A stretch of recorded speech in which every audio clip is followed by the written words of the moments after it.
Good morning, everyone. It's Trader Rob. Happy Friday. Happy Cash Profit Friday. Let's go. Let's try to get some pretty damn good profits here this morning so we can all be winners. I will say, chat, I am green every single day this week, Monday through Thursday, so hopefully this first full live session here on YouTube this week doesn't break that streak, but I am a positive man, and I think we're going to have a great morning here. So, code word for Cash Profit Friday is WIN, W-I-N. Just type that into the chat, and at 10:30 Central Time, we will run the giveaway if I am green. If I am not green, which I'm not even going to put that thought in my head, but in the rare event that I am not green, I will be giving away a Lucid Flex account.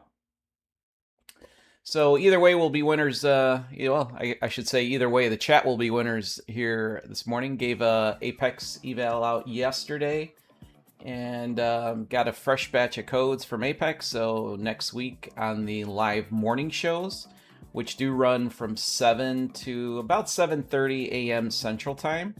I know it's a little bit early, but it's a great preparation for the upcoming day. So it follows my Sunday weekly bands and levels, but then redefined on a daily basis, so you guys can see what I am trading and what I am currently looking at. And it's the bands, the levels, the trades, they've been fantastic. If you want to follow along, I would say the easiest and best way is to join my Discord, which is completely free. On Discord, I post every single morning all of the bands and levels that I am looking for as of probably about 5 to 5:30 in the morning. That's what time I start my preparation for the markets. So I'll pop up Discord here.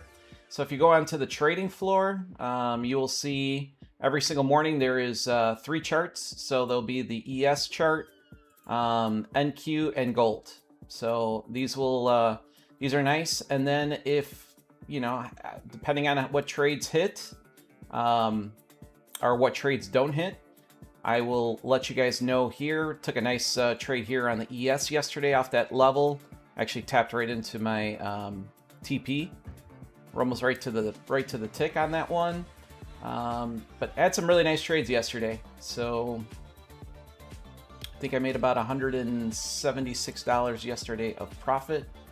Let me bring this Discord back down. Oh, and then if you one channel to the downside, which is Rob's levels, this is the historic all of the charts.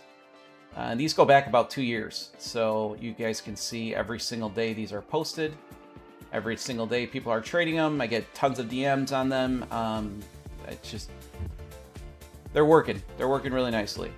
So we'll start off kind of with like my bias for the morning. So currently I am in a long bias. Not to say that I will not take a short off of especially a developing weekly band. That is, you know, these bands are going to be extremely difficult to get through. Again, 3 things that will get you through these bands that'll pierce them. Scheduled high impact news, which this morning we've got what is it? PMI at 8:45 and at 9 a.m. Which I'm not too concerned about here this morning. The big one obviously is going to be unscheduled high impact news. Those are going to be the ones that that really cause havoc in trading. And I would say if I had to, if you know, again, just trying to be as transparent as I possibly can, I would say the majority of my bigger losses over the last like 60 to 90 days have been during those unscheduled high impact news that come out. I had one day where I took a pretty damn big hit. It was in June. I took about an $800 hit on cash account. Funded accounts all got really just destroyed pretty well. And again, I could still remember it today. It was the Pakistan Prime Minister coming out and giving out a comment, and I was in a short. Price went up about 130 points in a matter of about 40 seconds. None of my stops got triggered, and I was pretty much exposed to the market for about 130 point loss. So that's going to happen. That's the current trading environment that we're in. Again, not much to protect yourself against that. There's really not much. I mean, because you think a stop loss is going to protect you, but you know, the stop losses are only there if there is a market for the market makers to create an order for you there. And during high impact news like that, liquidity obviously escapes, and that's where you get those huge price. Stop losses are not guaranteed. As I have learned, and I'm sure most of the traders listening and watching this the stream have been in the same boat. So again, bias is long, short-term bias is long right now. We are obviously in an overall downtrend in the market. We're currently sitting at about 28,500.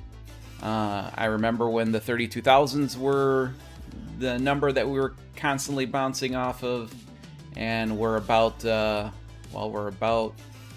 3,500 points from that.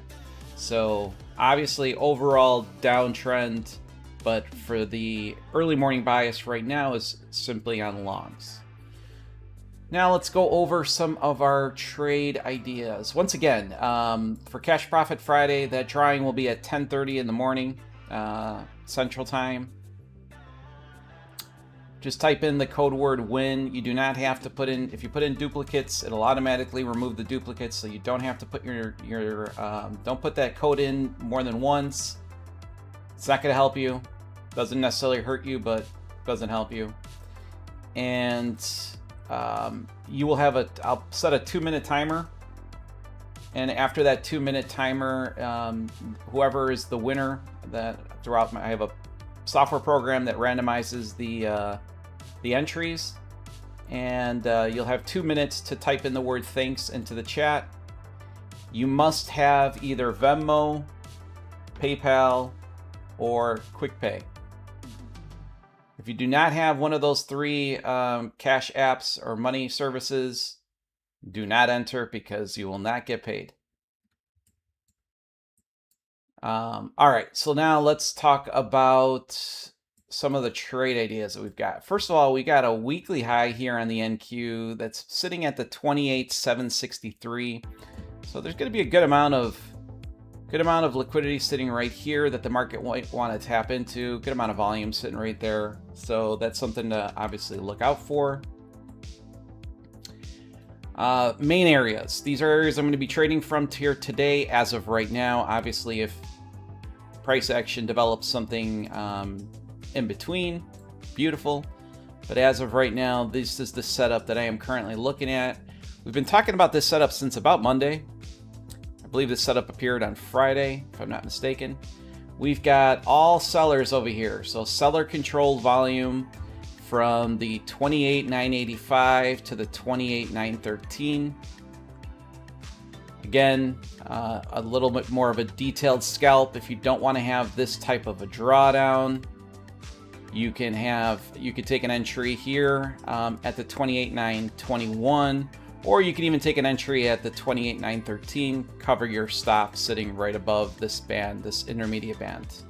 Obviously, the most conservative approach is going to have your stop loss sitting 2 or 3 points above this band and targeting 1 to 1.5.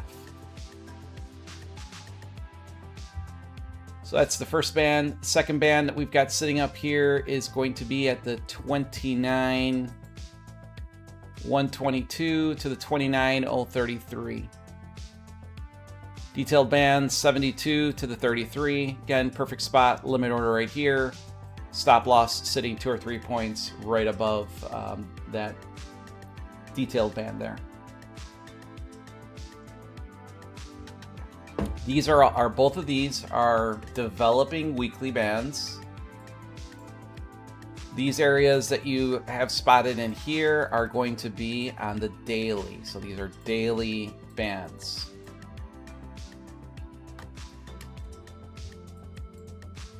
All right, we'll come back down below price action. We've got prior day high from yesterday sitting at the 28,414.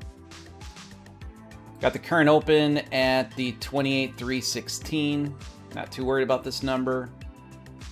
We've got a buyer controlled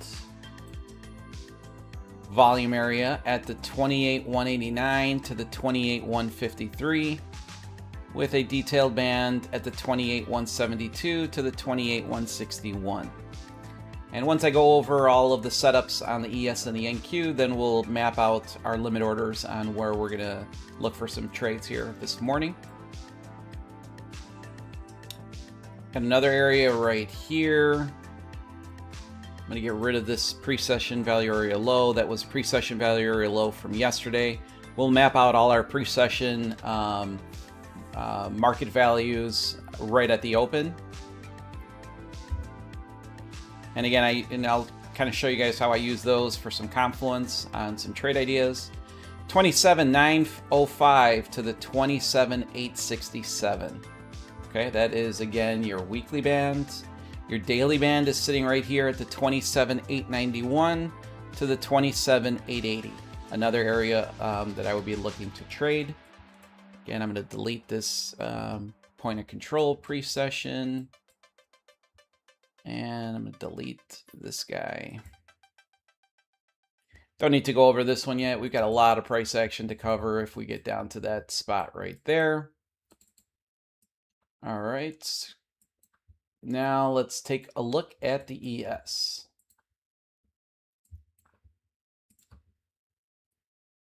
That was a trade from yesterday. All right, on the ES, what do we got? All right, we've got, first of all, we got a prior day high, which we just kind of went right through, sitting around the 74.97s.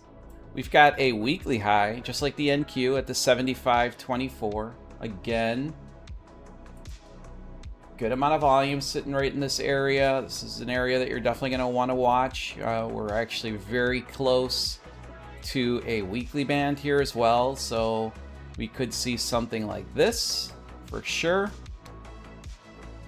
We've also got a daily band sitting at the 75.41 to the 75.37. So this is some short opportunities here on the ES.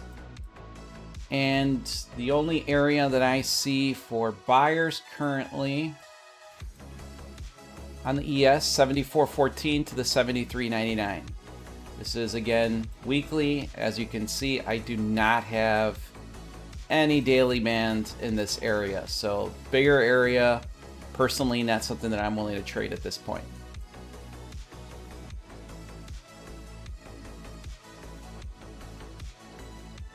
All right, that's the ES. And then I'm going to bring up TradingView so I can show you gold here. Gold has got sellers sitting up here at the 42.29 to the 42.16. We do have a 15-minute level at the 42.24.2. And we've got buyers sitting down here on gold at the 40.37 to the 40.22. That is gold. We'll jump back into the NQ and give me 1 second. I'll be right back, and we'll take a look at what type of trade ideas we have for today.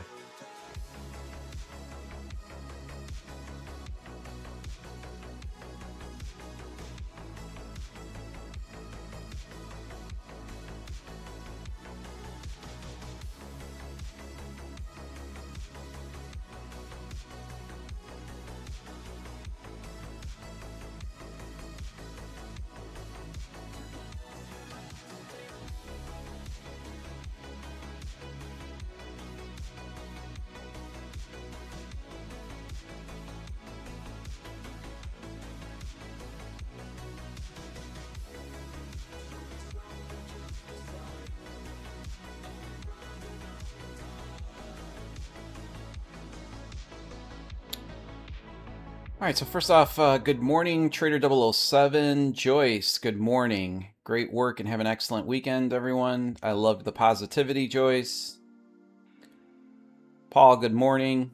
Tiger Trades, good morning. J-Love's top of the morning to you as well. J-Love says he's looking for longs at some point today, and my one target for total take profit is 28,685. 685. What do you got going on at 685, my friend? 685s. 685s. Let's see what you got going on here at the 685s.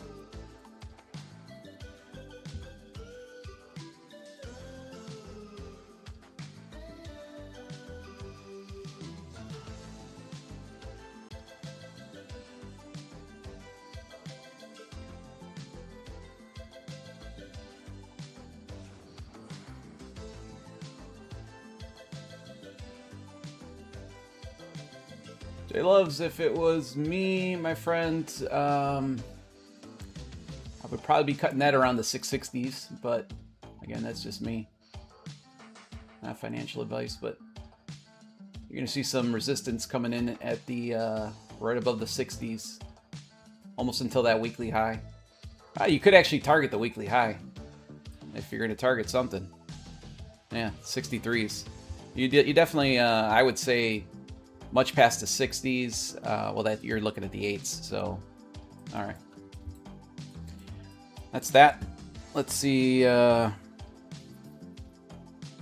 good morning. Paul, good morning.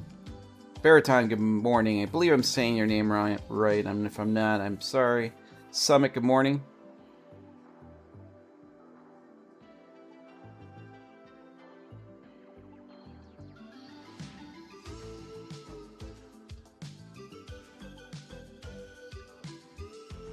All right, let's take a look and see what's cooking here.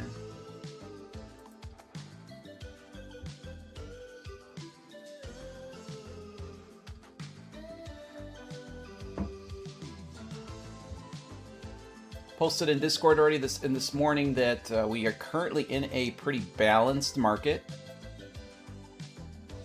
Okay, and just to kind of go over what I'm talking about when I say we're in a balanced market.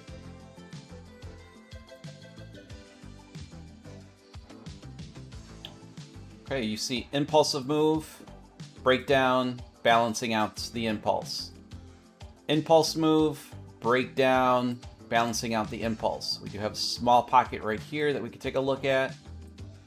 Another impulsive move to the upside balances it out. Another impulsive move to the upside balances it out. Impulsive move, balance, impulsive move, balance all of this out.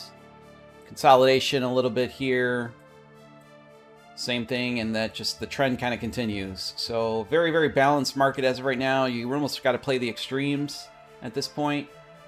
Another pullback, another pullback, another pullback to balance everything out. So again, we are in a pretty balanced market as of right now.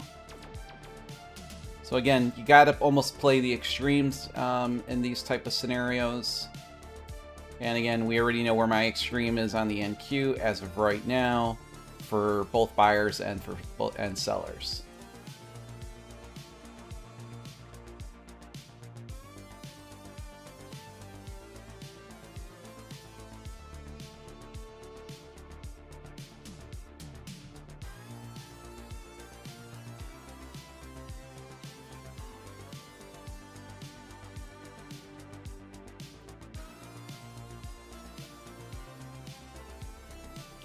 Alright, so we're going to start with the shorts first. This is what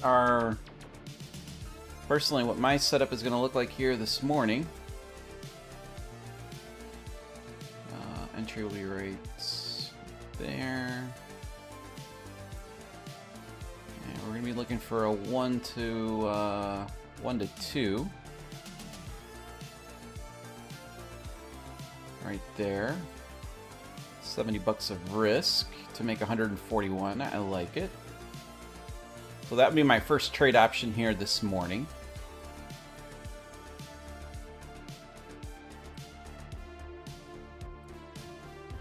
Take a screenshot and pop that into the signal service group.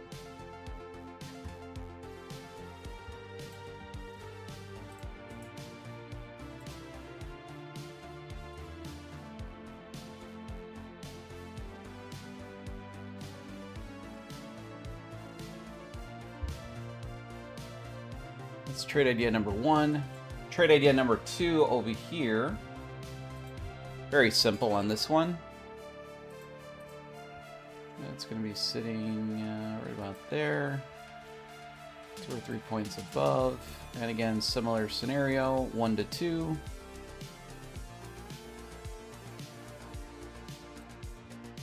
Probably bring this guy down just a bit.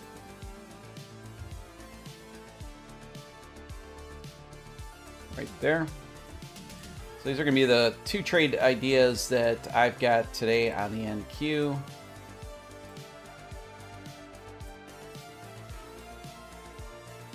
Perfect.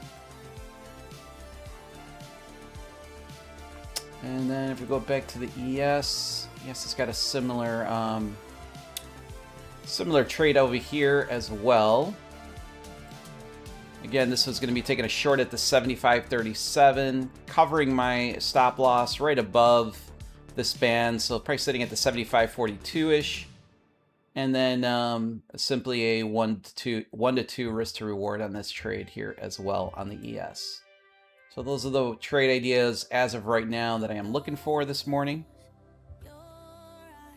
Sneaky Z, good morning. Beretta. Okay, thank you.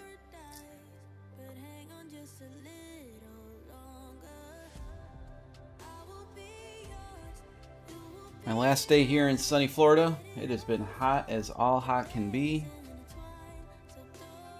Did get 2 rounds of golf in. Did some work on the boat. Did not take the boat out. I'm down here solo. Boat still does not have a name.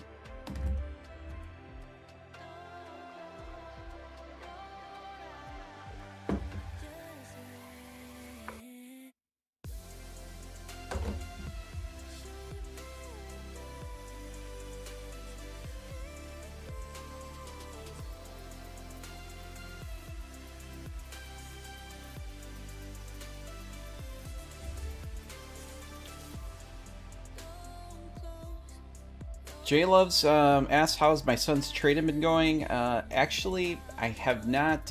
He was in Michigan with a few of his friends that are all going off to college.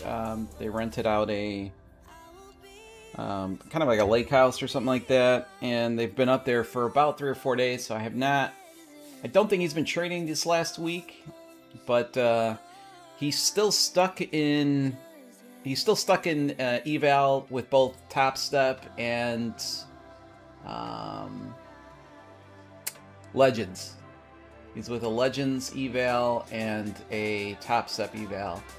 The last time that he gave me an update, which was probably midweek last week, he was at about 52,400. So I think he needed about 600 on one and he needed about 1,100 on the other to get funded on that. But he has taken multiple payouts from both Legend and Top Steps, which is great.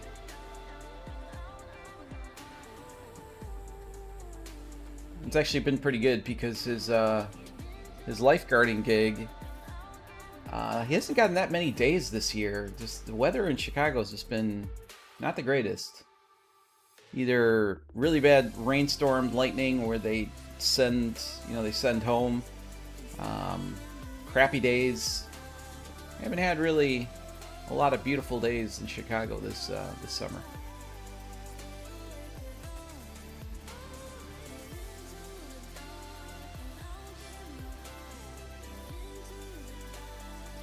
Yeah, he's and we'll be down here. We'll be down here in about 2 weeks for him to move him into his dorm for college. So we'll be right back here in Florida in about 2 weeks. Not looking forward to that day, to be honest with you. I feel like the best friend in my life is kind of leaving me, but it's a story of life.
So DeepCharts announced yesterday.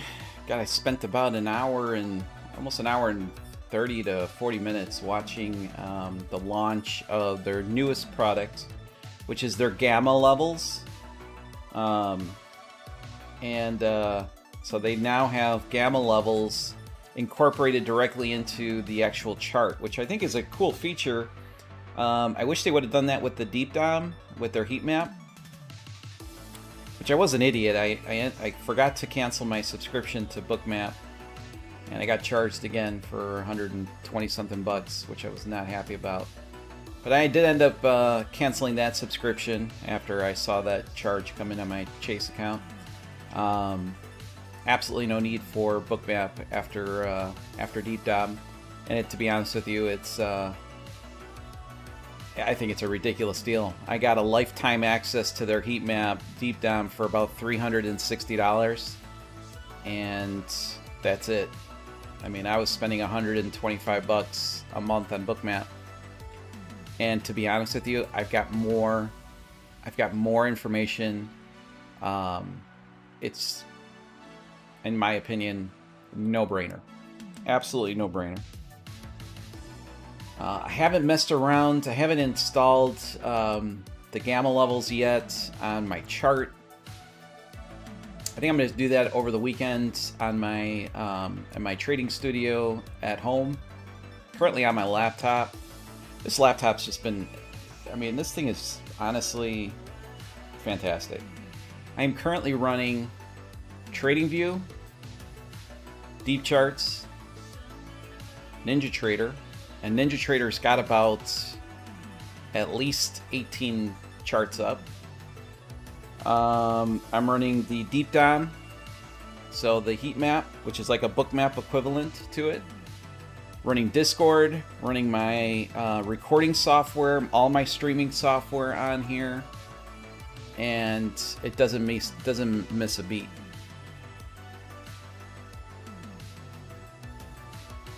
I almost want to do like a bench test, this versus my home PC that I built, that I thought is, I don't know, this might even be faster. The only thing I will say is that my internet connection here, even though it's pretty good, let's see where I'm at. Speed test. It's nowhere near as fast as,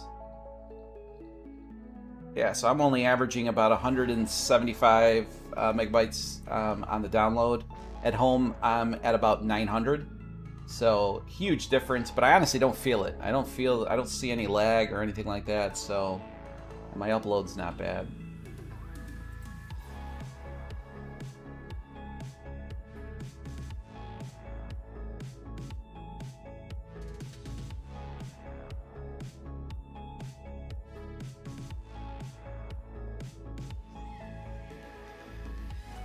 Again, green all every day this week, Monday through Thursday. So I'd like to hopefully have that trend continue here this morning.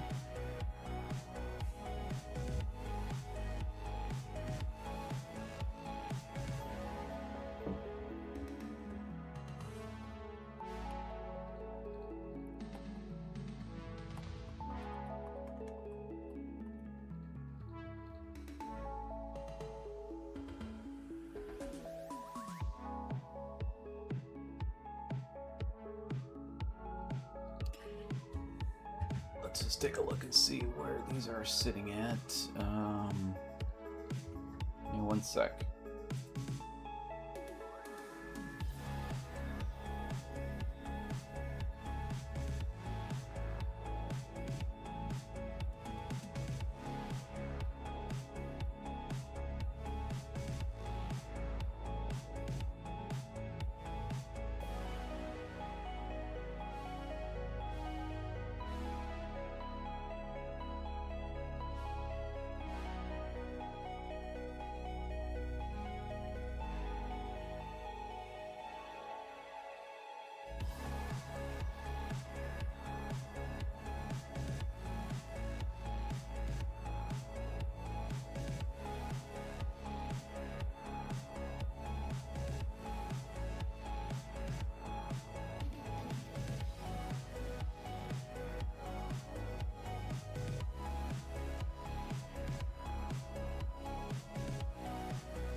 I take that back. I don't see it yet in my list of indicators.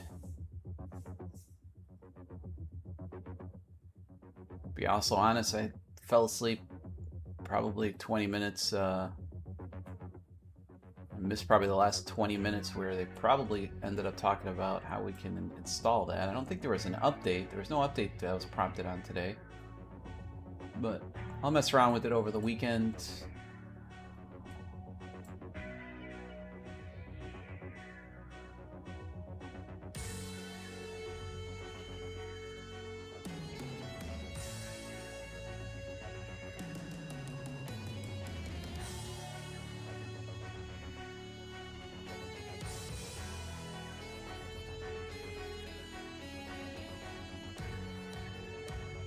No, I talked about this with my Signal group, but has anybody watched that new movie that came out, Odyssey? What a great movie. Me and my wife went to go watch it over the weekend. I thought it was fantastic. Long as shit. So it was about a 3-hour movie. and expensive. It's like $24 to go to the movie theater. I don't think I've been to a movie theater in a long time. I mainly watch movies at home, but that was a great movie. I think we ended up spending $75 between 2 tickets, one bag of popcorn, and a Diet Coke for my wife.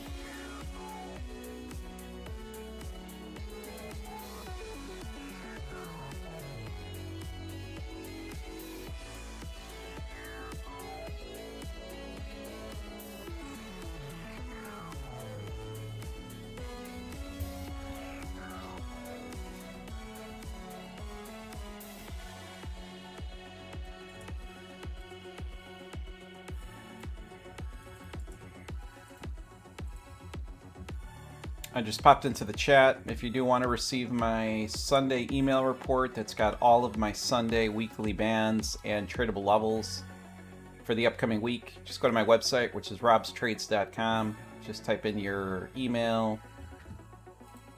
Let's pull it up here.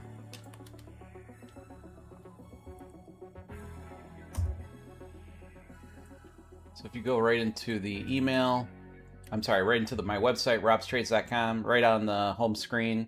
Just click on I want them. You put your name and email, and that'll get you on the list. There's over 2,500 traders on there currently. If you guys are looking for videos on any of my strategies, they're all put in here. I've got one that I've been working on that's probably going to get released here in probably first to second week of August is what my target date is on there. It's going to be in about an hour and a half video. It's going to be A through Z on the strategy that I trade. It's going to be a big one. Been working on that one for about a week and a half. So it's now got most of the meat and bones done on it. Now it's going to be a lot of editing and stuff like that to try to make it pretty for YouTube. Again, if you want to learn about my volume trading masterclass, this has got every single thing that I trade. That's on here as well. That's $195. Indicators. If you're looking for any of my indicators, indicators are in here as well. Some of the mechanical strategies that I used to trade every single day. These you can download for free for NinjaTrader. So these will auto trade these strategies for you. That's in there. If you want to join my signal service group, which is also the live trading room Monday through Thursday, that's on here as well. That's $59 a month if you're looking for that. Got to update June. June was 75% win rate. But we're running at about an average of 74% win rate on all our signals for the month. So a lot of resources here on robstrades.com.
So I don't know if you guys have been following the CME announced that we would be able to start trading the single stock futures contracts this week, which has not gone as expected. I tried to, I'm able to pull up, actually, I don't have that workstation open. Let's see if I can open up that workstation. Give myself a bunch of more tools to, more resources here, but let's see.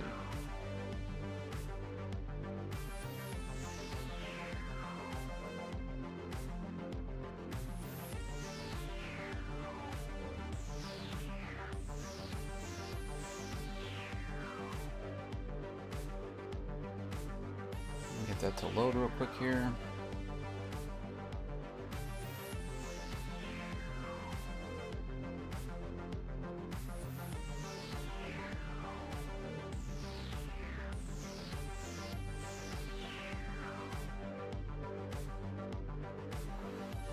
So I'm able to get stock data in now. I know it's not moving right now, but this will start moving. But so I'm able to get the actual data's coming in on the stock futures. But I'll show you what my problem has been.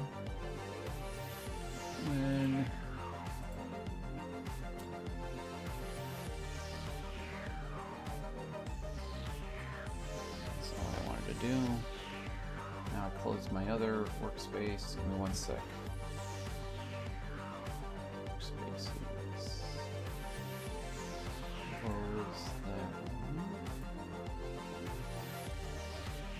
Alright, so when I go into, like, let's say NVIDIA, which the symbol for the single stock future of NVIDIA is you just got to put an S in front of it.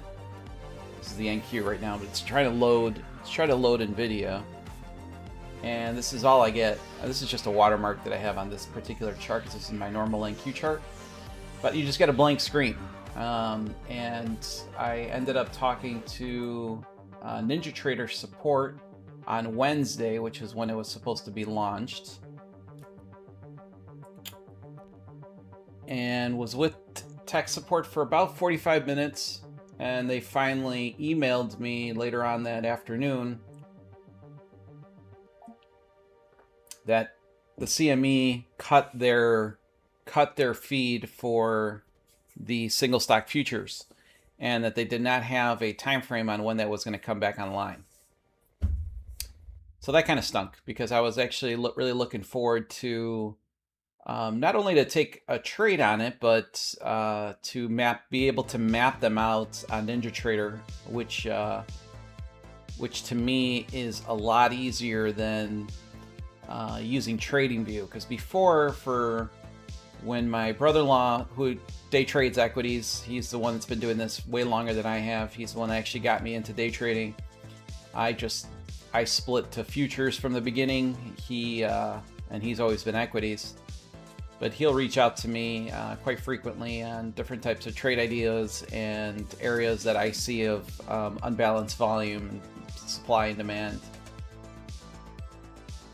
And I've been currently using just TradingView on it, but the way that I look at supply and demand, TradingView just doesn't really help me much. So if I would be able to use the same charting that I use for the NQ and the ES with the stock futures, I think that would be extremely interesting. So I'm looking forward to the day that comes up. And you never know, it might be having the show might evolve a little bit to include some of the big names that I'll be taking a look at for the day and kind of show you how I trade those. And the nice thing is that they do have an E-mini version of the single stock contract. I believe I think it's a growing list, but there's over 30 names. The biggest names like Tesla, NVIDIA, SpaceX, Google, Meta, NVIDIA, AMD. All the big names are in there on the E-mini version, which is equivalent to 100 shares of the company, of the underlying asset. And then I believe about 10 or 15 of them have micro versions. So the micro version contract is going to be equivalent to 10 shares of the underlying stock. So, but they don't have micros for all of them. They only have micros for like 10 or 15 of the most popular.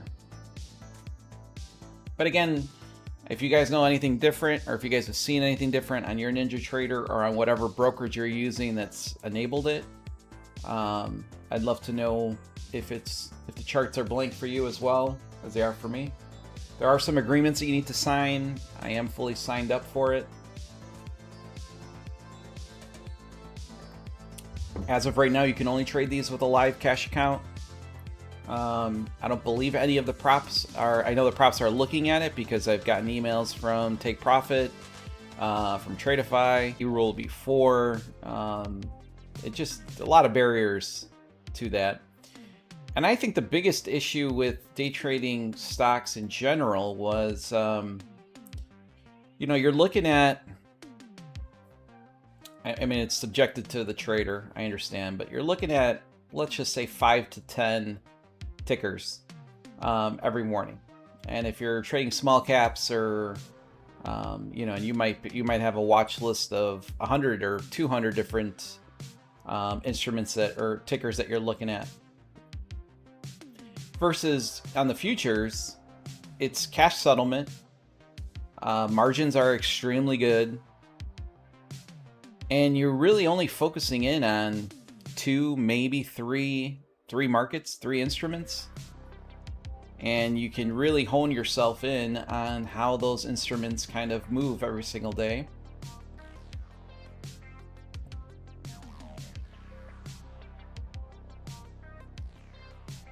But I will say I do like the fact that, if I can pull up 4 or 5, and then when the CME allows us to trade them, I'll show them to you guys live on stream on what I look at. Oh, what happened here?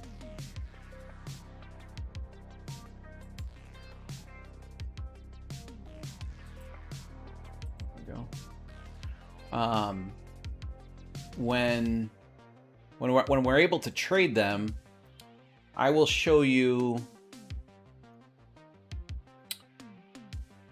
I do like the fact that when you've got 5 or 6 instruments, and the instruments are showing you obviously different, because there could be one ticker that is, that's obviously in the NQ or in the NASDAQ that's ripping to the upside, and then you've got another ticker that's ripping to the downside based on, whatever earnings report might be coming out, whatever news is in that sector that's coming out.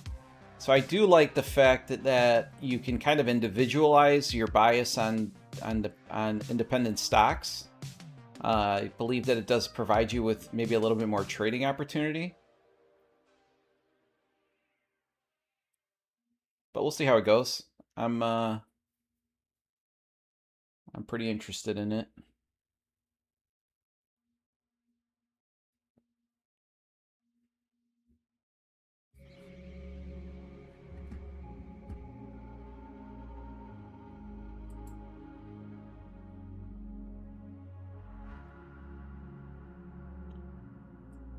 I think, speaking of my internet, I think I might have lost connection to the chat. Let me know, chat, if you guys can hear me.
All right, cool. Yeah, it said that the chat was disconnected, but I just reconnected. That was kind of weird. I never had that one happen to me.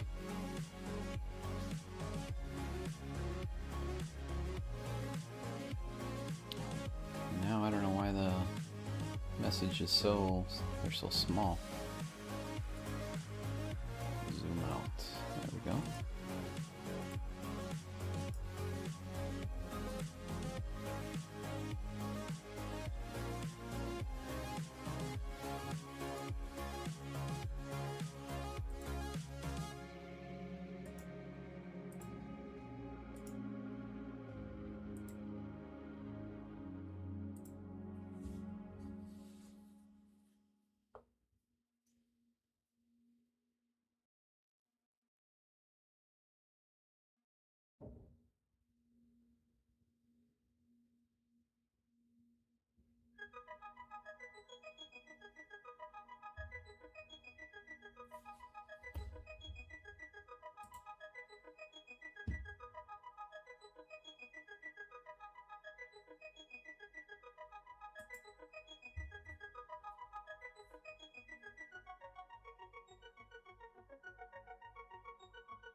All right, so about 4 minutes here for the top of the hour.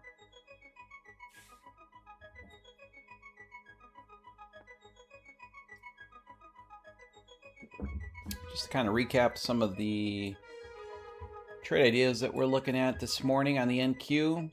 We've got two short opportunities up here. First one is going to be sitting at the 28,913, sitting right down here. Stop loss is sitting about 2 or 3 points above this kind of detailed area smack right here. And then the one sitting right above it is going to be at the 29,033,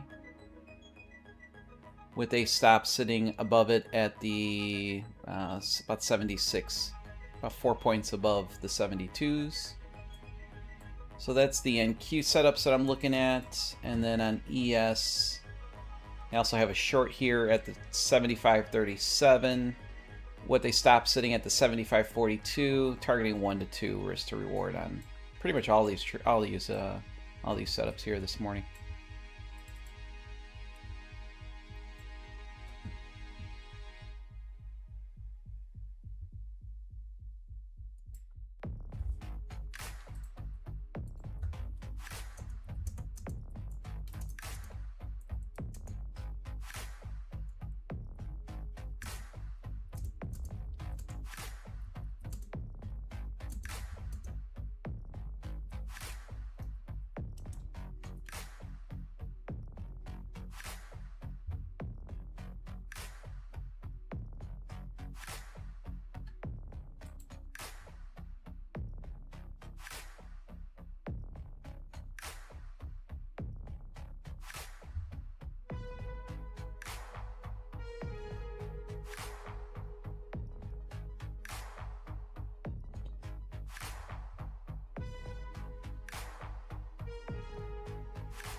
Alright, so it looks like I do have to download the beta version 15.7.8 on the DeepCharts to get the deep gamma levels.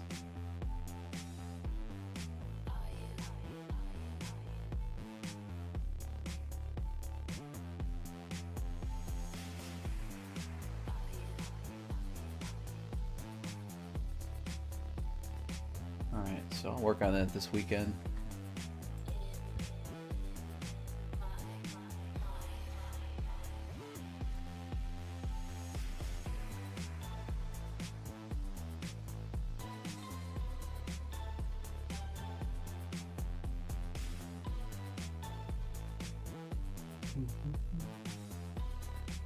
Alright, so about 30 minutes here for market open.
Pretty small overnight range compared to previous days this week.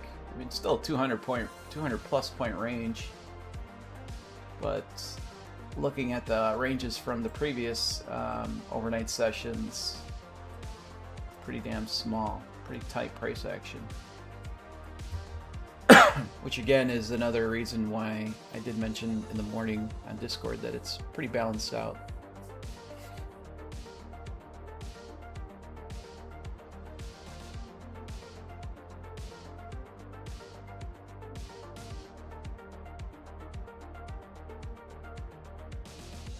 Morning, Todd. Yes, sir. Fly back this afternoon.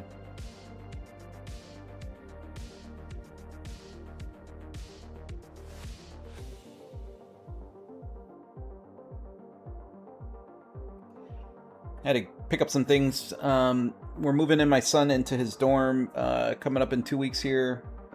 And the nice thing is that the school is about 10 minutes away from where we have our place down here in Florida. So got some things prepared for that move in 2 weeks. Had some work I had to get done on the boat.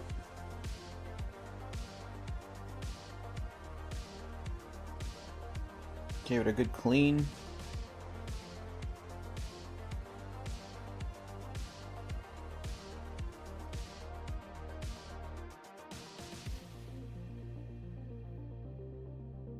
But yeah, I'll be back in Chicago tonight.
Nice.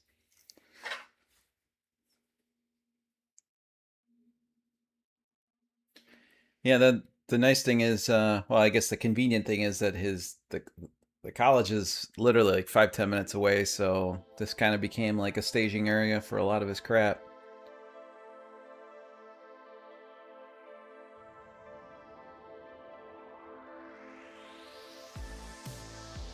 But it's nice that you're able to, that you're also gonna, well, we're gonna kind of do the same. I think we're gonna stay here after he moves in, which I think he moves in on the 14th.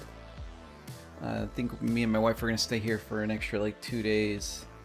I believe that's the plan.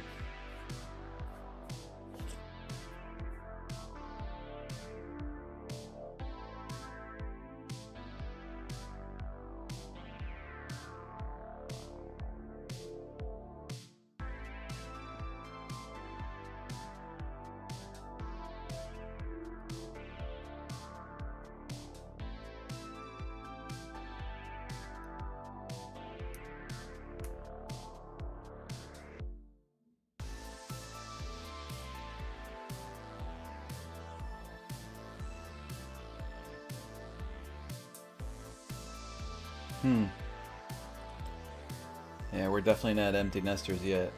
So I got two more still at home. I got an incoming freshman and an incoming junior in high school.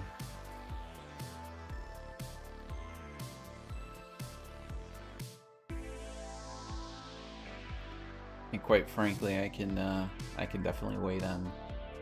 I can wait on being an empty nester for a while. It's gonna be hard. Give me 1 sec.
Sorry if you hear a little bit of background noise. I know they're doing some work outside.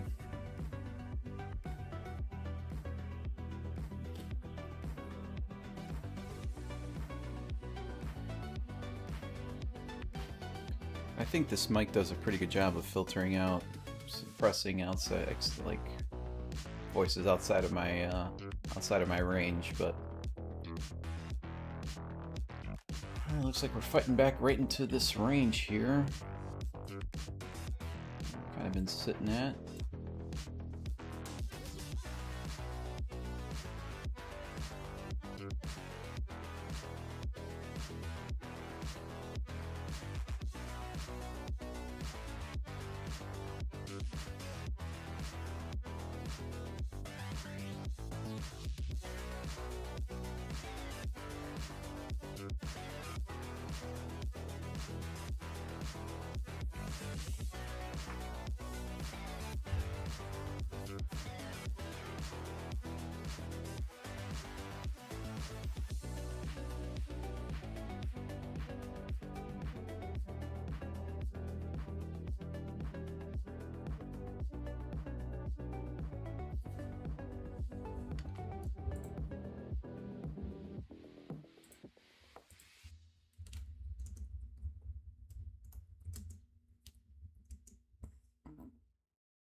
Yeah, I think another positive of the single stock futures is going to be like on days where, on days where like the NQ, let's just say this is the regular trading market, days where the NQ is just kind of stuck in a range, you're going to have some sectors inside of the NASDAQ that are ripping, and those could be, you could kind of shift your focus from the NQ to maybe maybe the semiconductors or another industry is ripping that day. You can just trade that particular stock and have some volatility. Now the only question that I see is going to be the liquidity that's sitting behind these contracts. So I would think in the beginning, I would probably wait to start to see if volume really starts picking up on those contracts.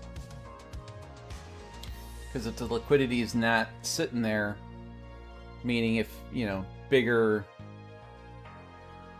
retail, institutional are not trading them or don't have a need for them, then I would think that the slippage is going to be pretty insane on those. But if they become liquid, I think it's going to be a great product. There's so many more benefits on that than trading the options contract. I gotta be worrying about decay, theta.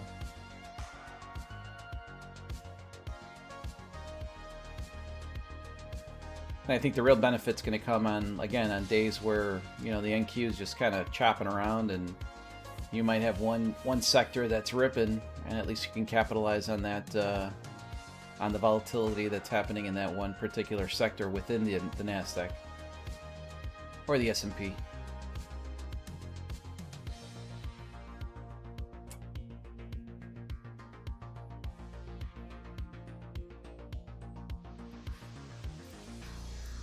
All right, 13 minutes here for market open. Hopefully we get some better price action than what we've seen for the last hour.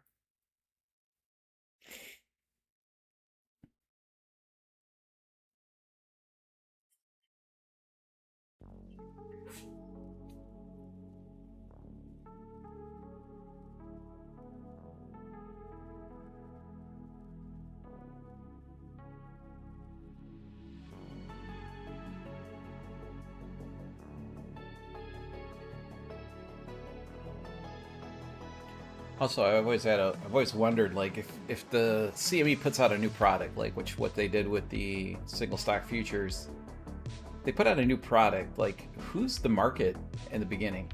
Like, well, day one, who's the market? Who's the first market maker that jumps into that market?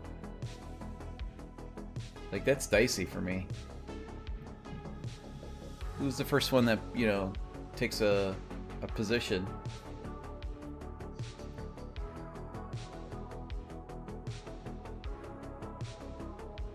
Because for a market to be created in the CME, you have to have an agreement, a market maker's agreement with whoever's going to be providing liquidity into the market. They pretty much have to guarantee fills. So that's a dicey first step.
Morning, AP.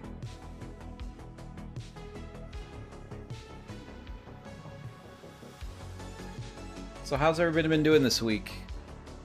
Up, down, even?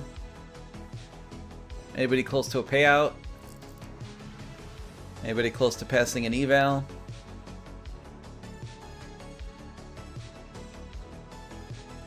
Let me know in the comments.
I was just having a quick conversation with my Signal group on these single stock futures contracts because, you know, one thing that I'm thinking of is, you get an agreement with a few market makers to create a market to be able to trade them.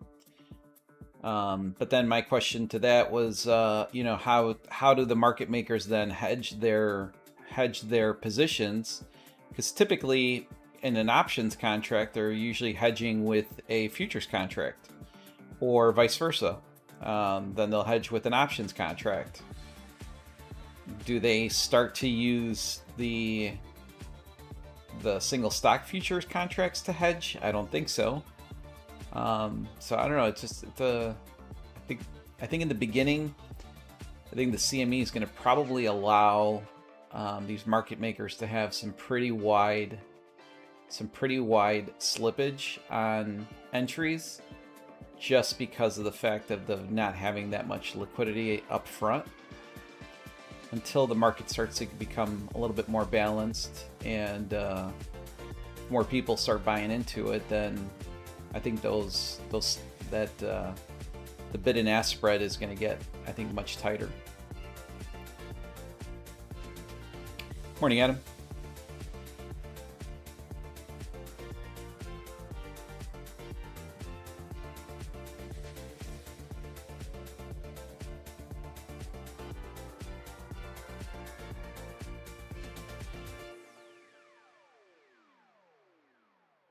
Sorry to hear that, Jay Loves.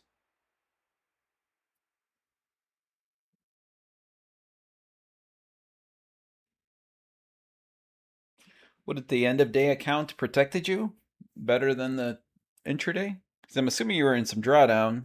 You're trying to take a long, but I mean, it's kind of recovered here a little bit.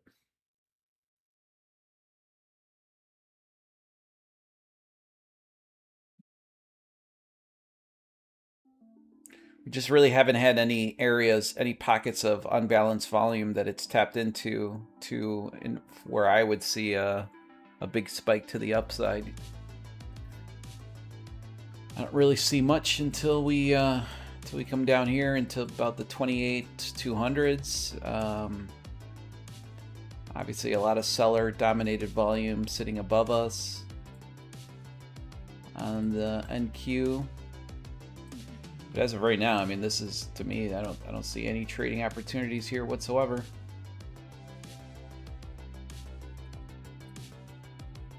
Unless you want to just trade the range, you could do that until you lose. Oh, got it. You switched. Yeah, my bias right now is long. It's still long from the early morning.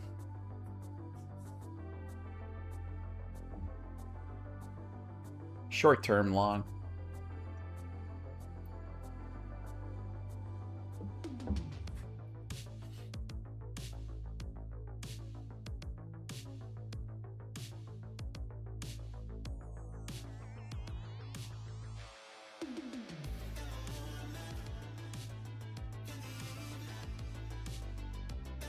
All right, got 4 minutes here for market open. Hopefully we start to see some volatility come in.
right, 2 minutes for market open.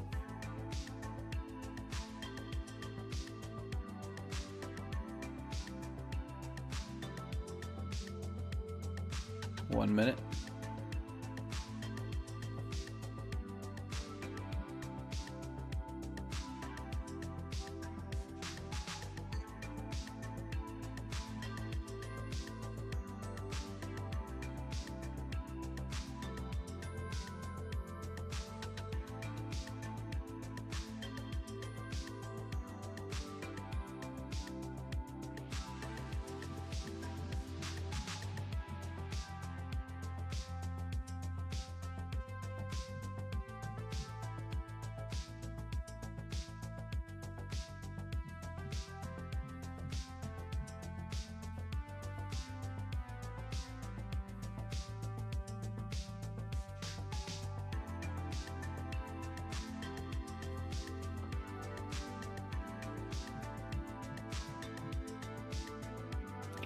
Morning, Shaggy.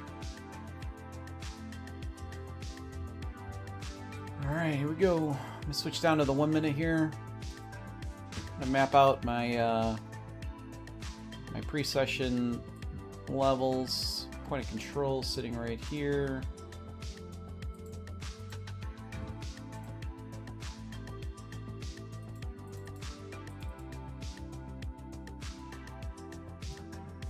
Session point of control. We're going to be going right into value area high.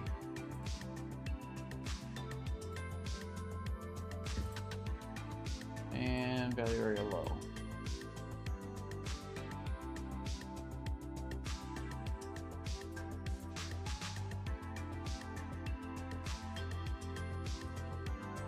All right. Tapped right into value area high here for the pre-session.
Remember, we do got a weekly high that has not been tapped into.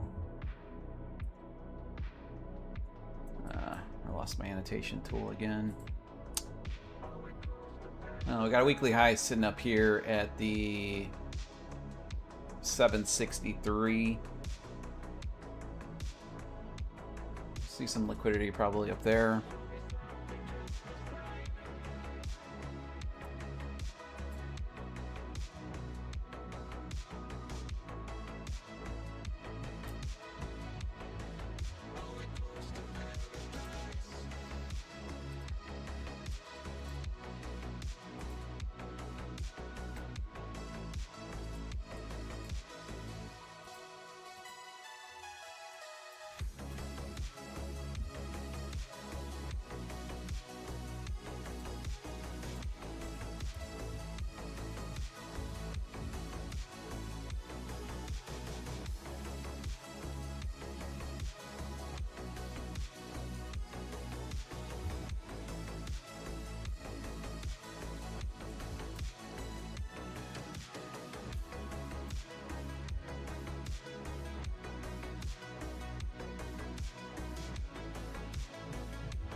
See if it takes out the weekly high here.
A bad little trading opportunity here at the 558 to the 545. Let's see what this is going to look like here.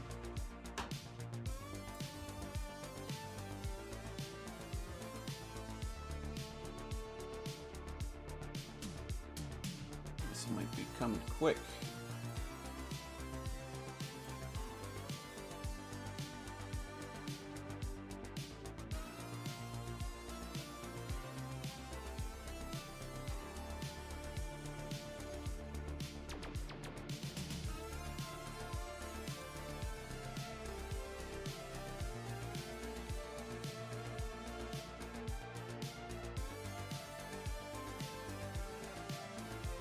All right, so I'm looking for a long here at the 558.50.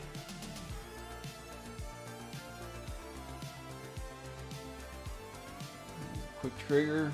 Let's see if we get a bounce here.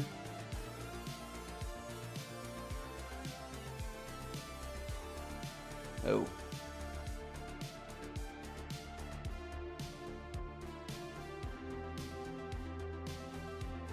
Take that to break even. It looks very wishy-washy right there. All right.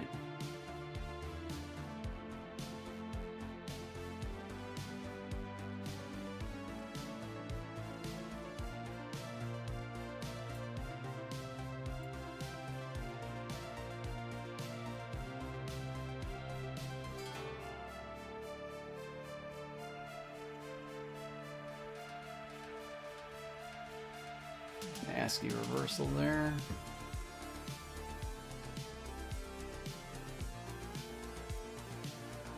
Next area up.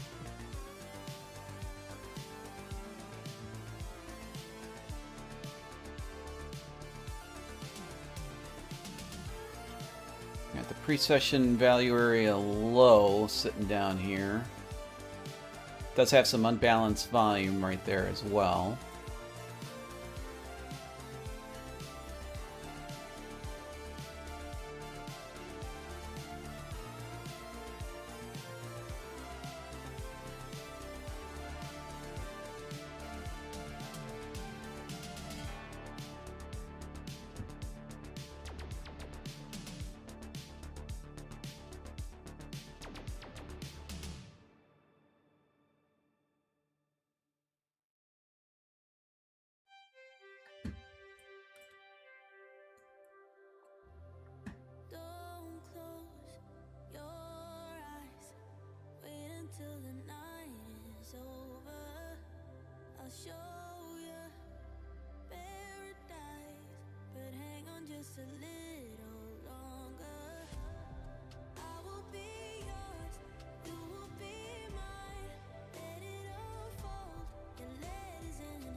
All right, next long opportunity for me is going to be the 28,471, targeting the 28,496 with a stop at the 28,454.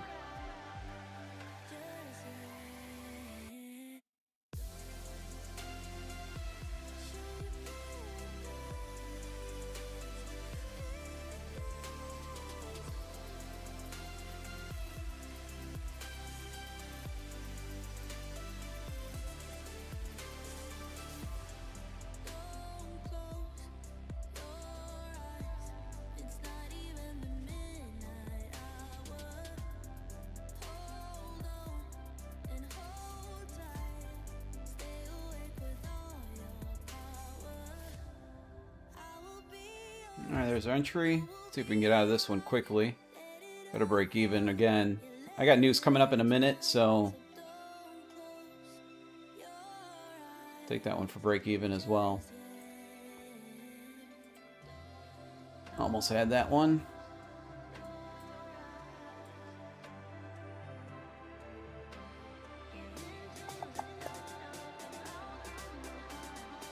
Just make sure I'm flat on everything. I am.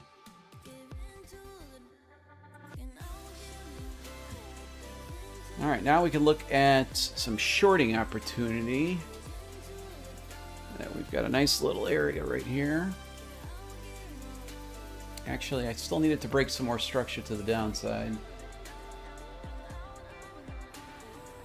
Let's see what this will look like.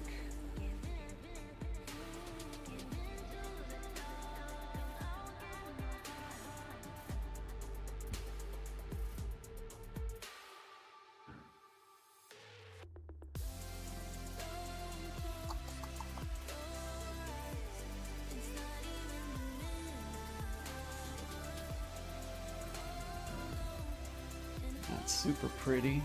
Let's see if we can see something a little better here.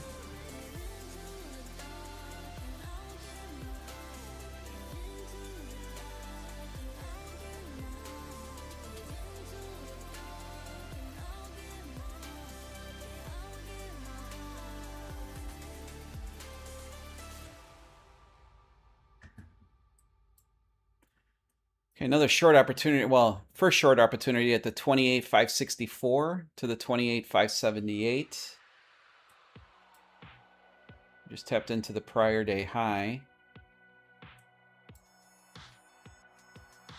Let's see if there's anything better than that.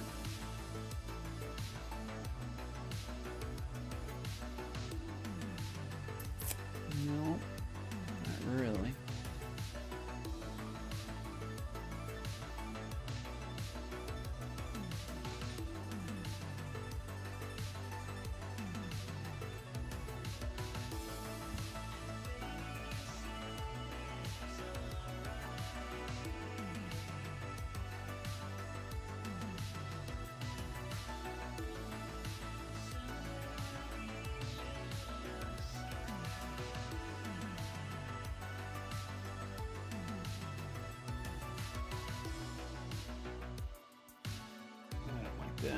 All right.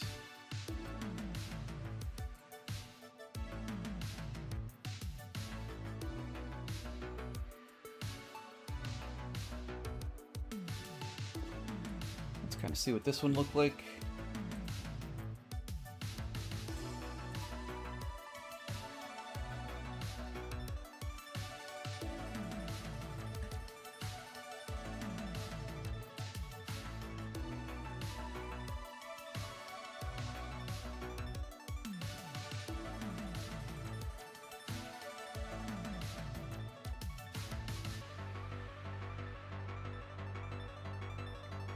All right, so this would be a short at the 28,564, stop sitting at the 581, and a TP sitting at the 538.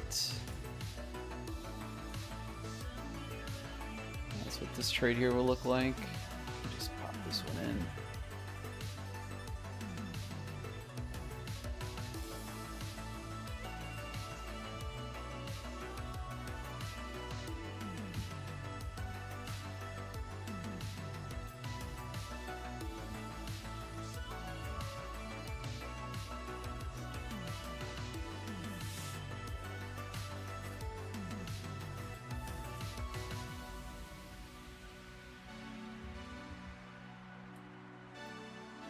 Strong sell-off here, huh? Wow.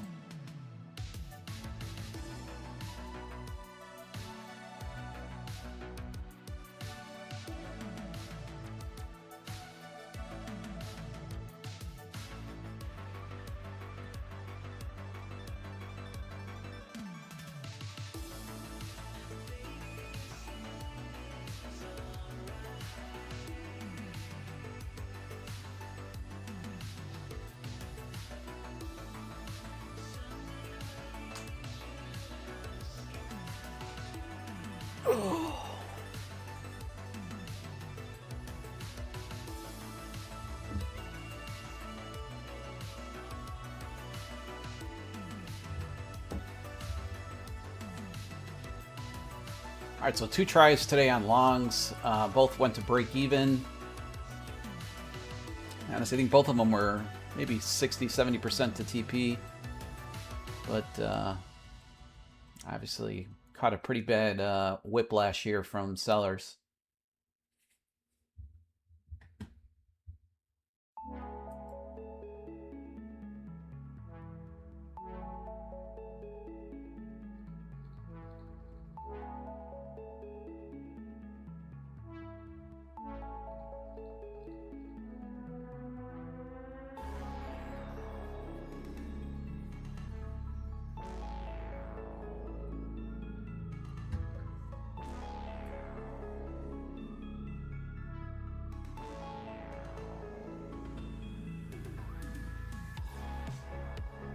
I do like that target AP. I would maybe even get a little bit more conservative with the 89s, maybe the 90s.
Nice little bounce there off the overnight open.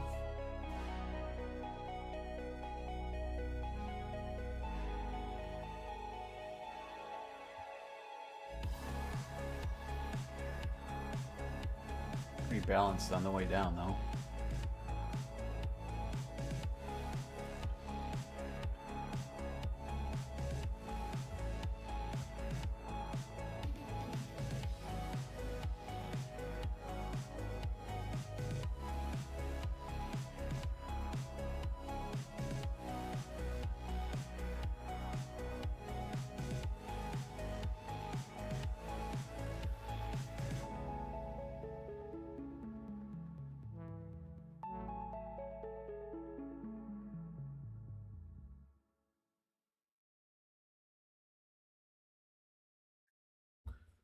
Let's see if I can get this fixed. I don't know why this is not updating.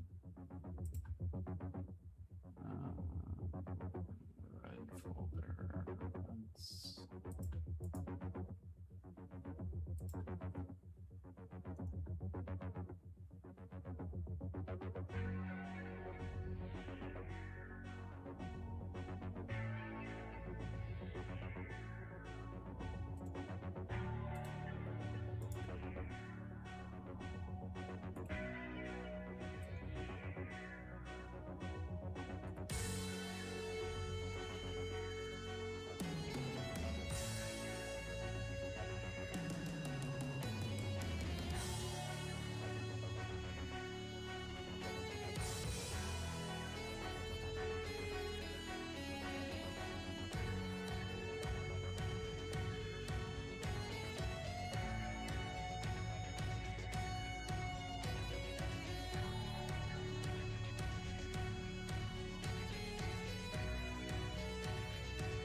The retest of the overnight open here.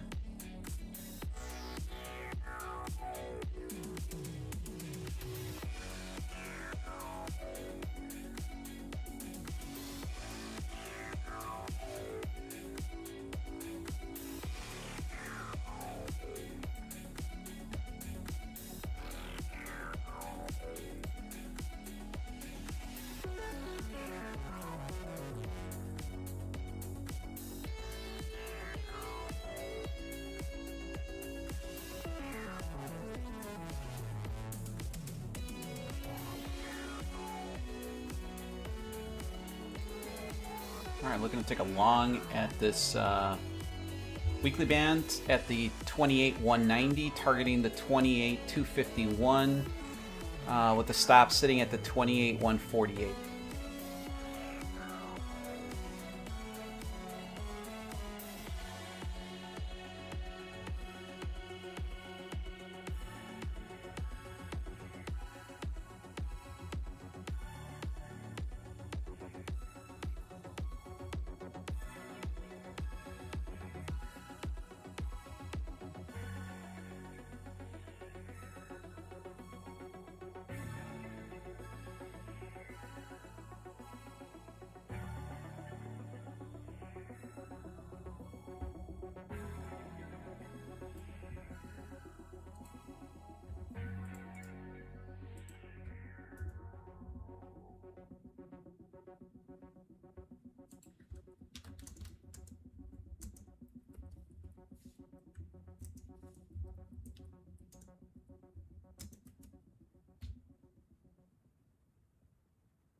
The business lens, this is a live cash account. I'm trading Tradeify funded account and a Lucid funded account on DeepCharts. I do not have access to my Apex fundeds. For that, I gotta switch over to NinjaTrader.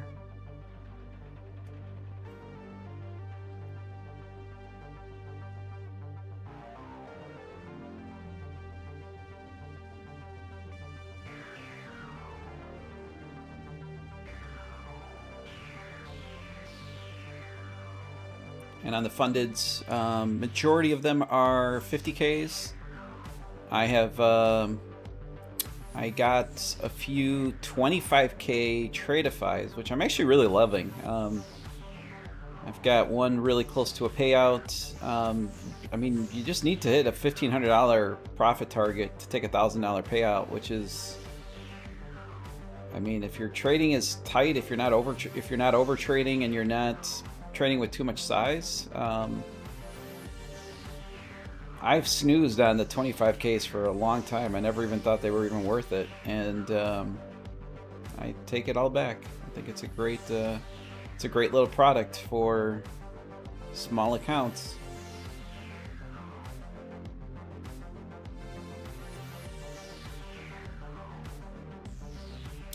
You could see what the live account is. That's the balance, $4,500. I've got 15K in my live trading account with NinjaTrader, and I've got $4,500 current balance on an Iron Beam cash account that I opened up. Iron Beam is the brokerage, and the only reason why I use Iron Beam is because I can get a connection through DeepCharts.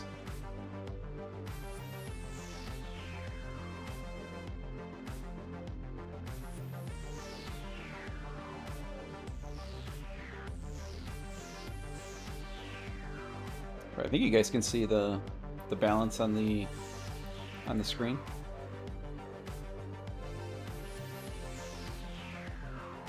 $4,560.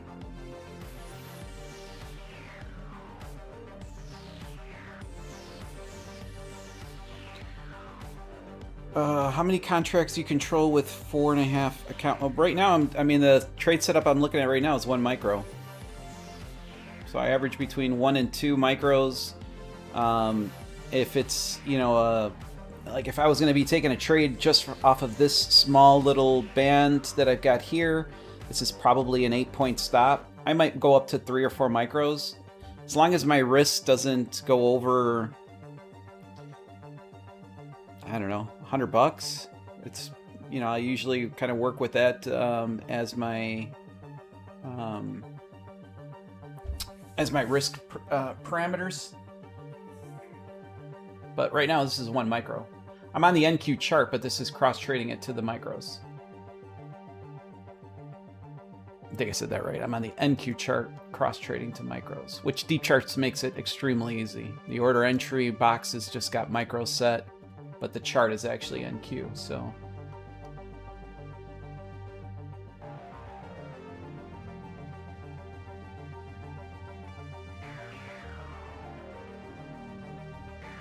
I love the questions. Keep giving them to me.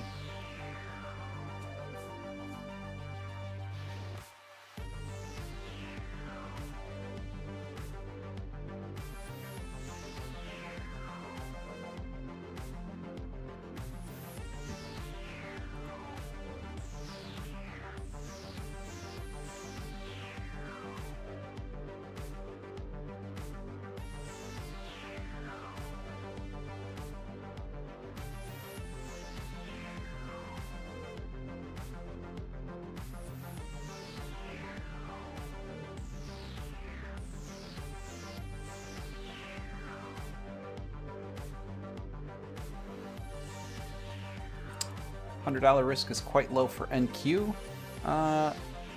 Like I mentioned, I'm trading the micros, so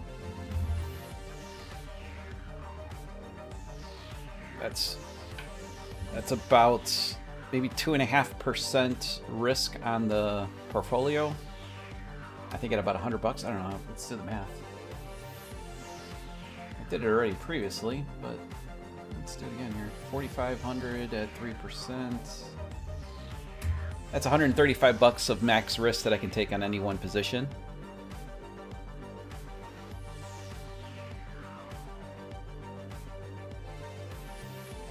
If I stay to that 3% risk. Sometimes I'm at a little lower than that. Sometimes I go a little bit higher than that.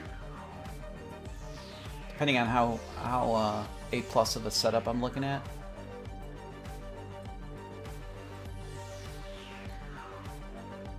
So I'm sorry, my annotation tool is really funky on my laptop. I'm not sure what's going on with it, but obviously, well, maybe I can use this. I never used this one before. I'm looking for a bounce right off of that area at the 28,190.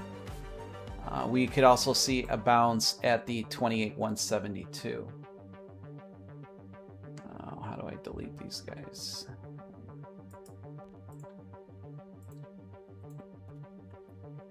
That's the problem. So how the hell do I? Oh, there we go.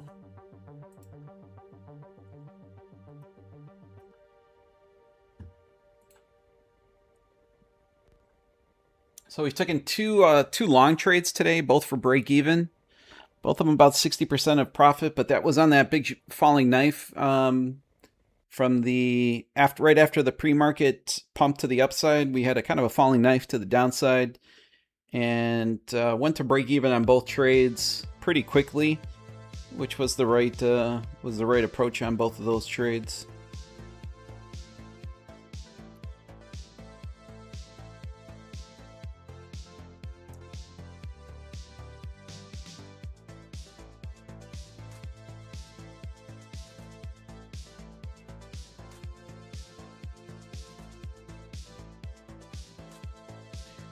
Now on my NinjaTrader cash account, which is at 15K, you know, there I'm typically, I've got a max loss on the day of $800, which is kind of high.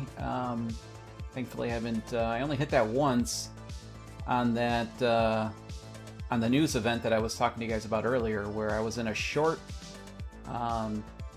The Pakistan Prime Minister came out and made a comment.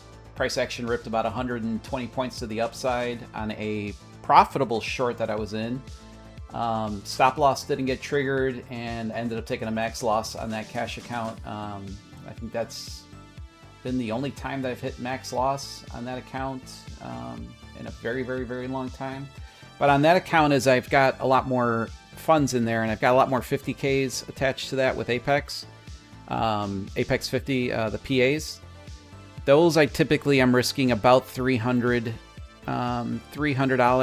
per trade. If I need to. If it's less, great.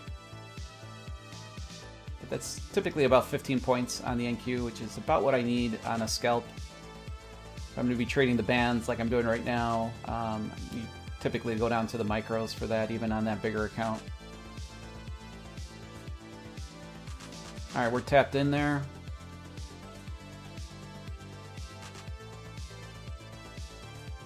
See if we get some support right here.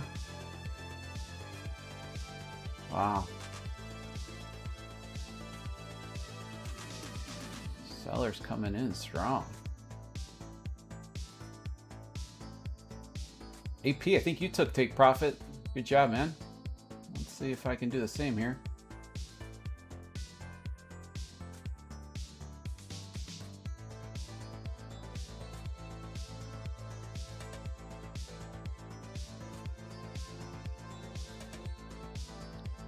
Okay, they pretty much ate through the volume that I was looking at for defense, so I'm just going to reduce risk here right to the bottom of this candle. If they take me out, they take me out. We'll look for another trading opportunity.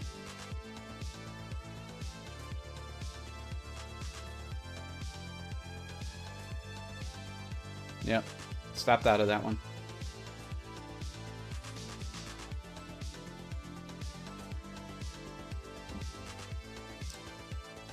Good reduction there and stop at least.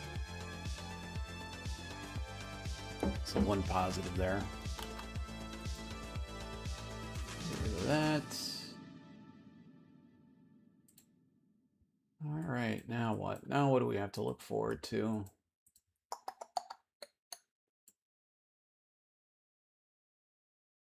That's quite a ways down. Our next pocket is not sitting all the way down here until the 27,905s.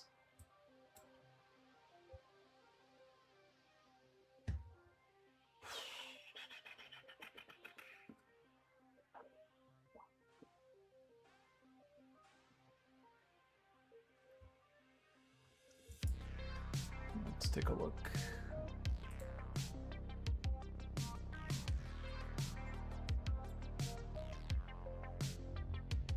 Scrunch this up here a little bit to show you guys we're sellers. We're still sitting up there. I think we've already mapped that one out. I don't think I liked anything there. Let's see. Yeah, that's garbage up there.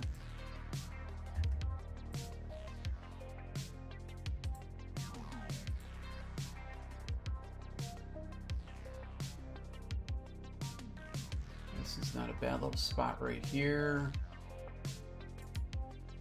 Let's see what this looks like here.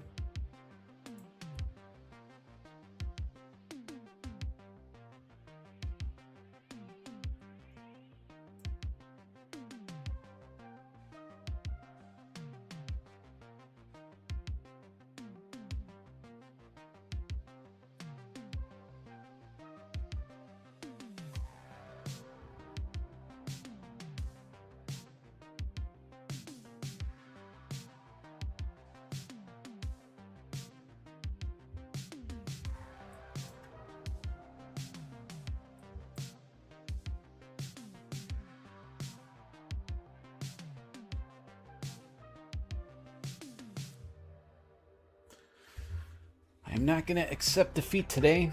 I do not want to break my winning streak this week.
Could bounce right here as well.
Yeah, I started with Top Step. I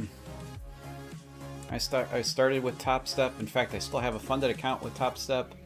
I just don't trade it very often because I don't like the fact that I have to be on that TopStepX platform. So I need a browser, and it's just for me, it's I don't know. I've never. If we had Tradeovate or NinjaTrader with TopStep, I think it would be a very good. That's why I like Lucid so much, because Lucid really filled that void. Very similar rules to TopStep, but with the ability to trade with whatchamacallit, with Tradeovate and NinjaTrader.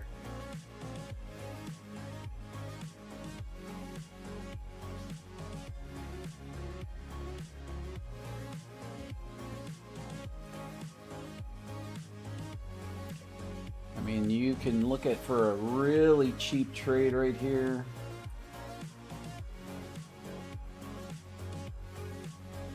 Wish it was just a little bit higher just because of the value area lows sitting right there. We might tap right into that guy. We'll try it.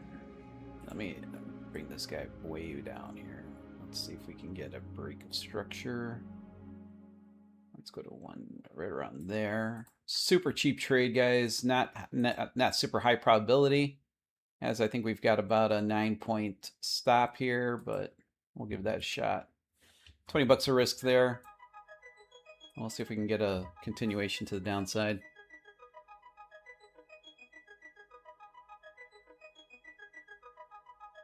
In fact, I really don't like this so much now, to be honest with you, because of this wick right here. So I think I'm going to cancel this one out.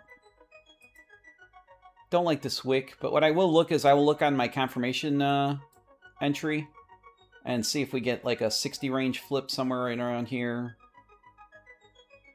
Either a 60 or a 30 range flip somewhere in this ballpark right around here in this blue shaded area. But this wick right here, I'm not a big fan of.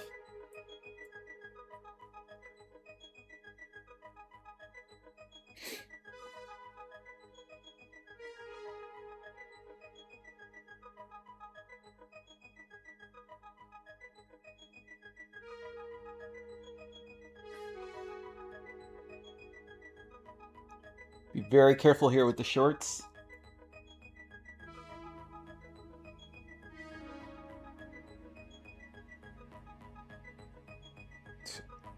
There's a huge trap right there.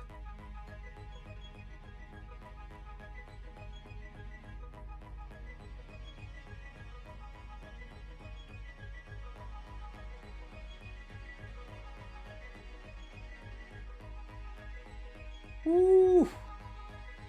They just burned everybody right there. You could spot that.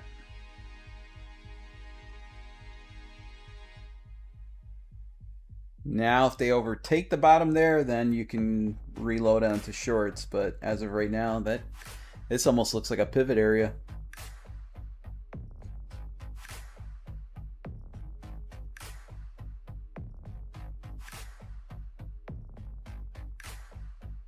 They fucked everybody up right there. Real good.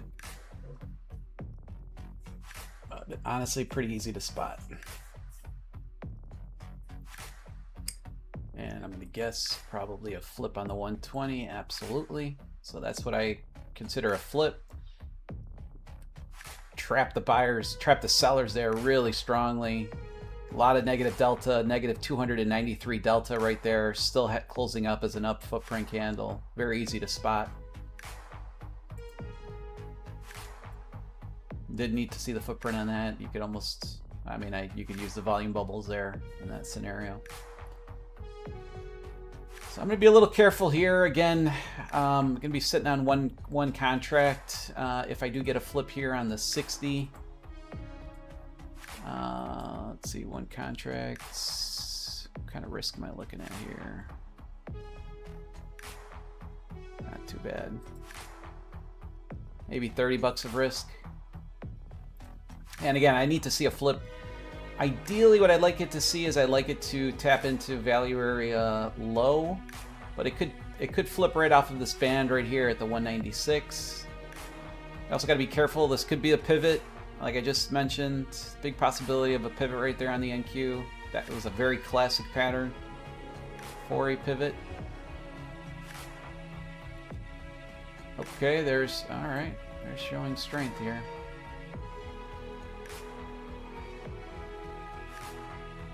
A lot of positive delta. All right, I'm gonna take a short there. Ooh.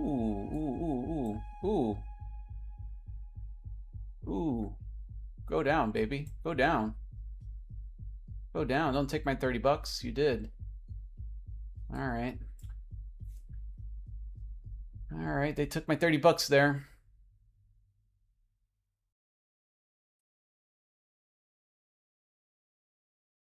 Fucking tough market you guys are putting me into here on Cash Profit Fridays. I'm telling you.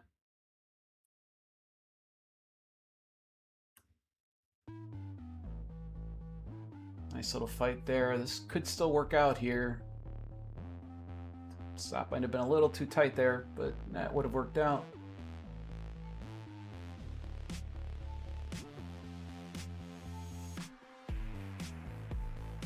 Needed maybe about an extra 2 more points there on my stop.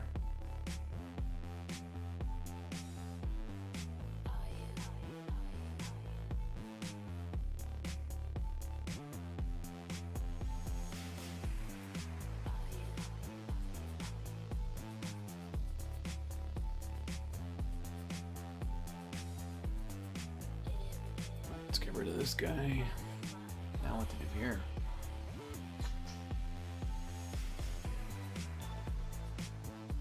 I mean, are you just gonna rip all the way back up into this range right here?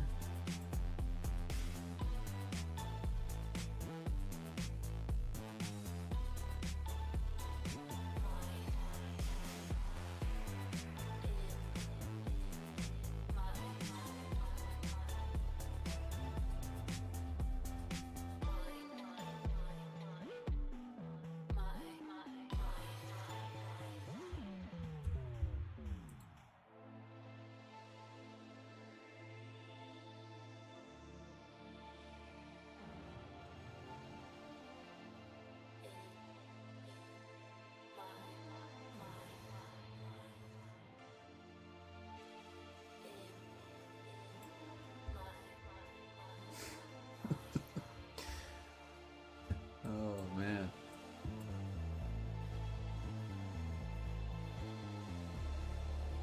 And that made it easy.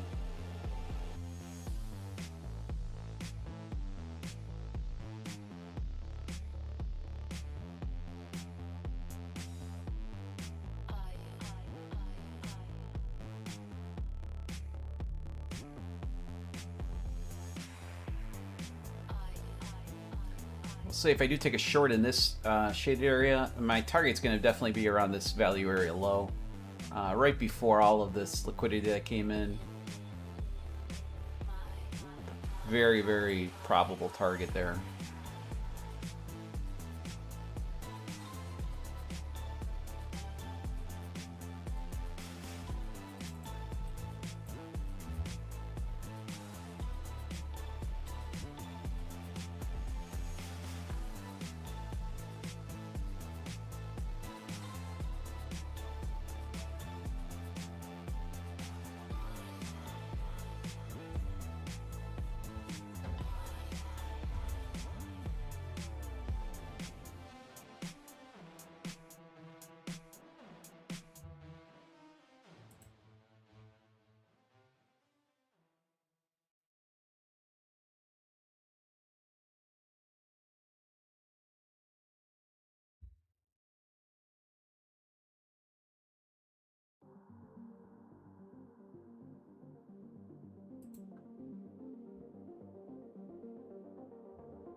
Should close out as a flip. Yep. Right there. And then let's bring this guy down. Let's make sure that we're on the rates. Right there is good. All right, let's see if we get this short here.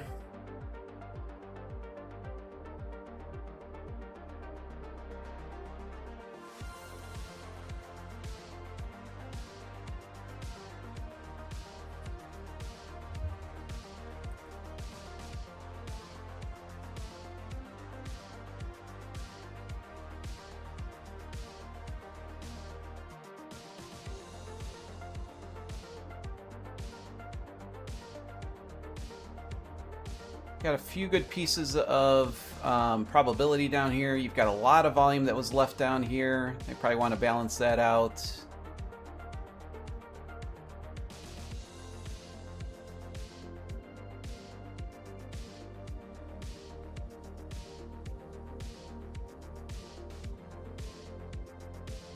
All right, let's take that to break even.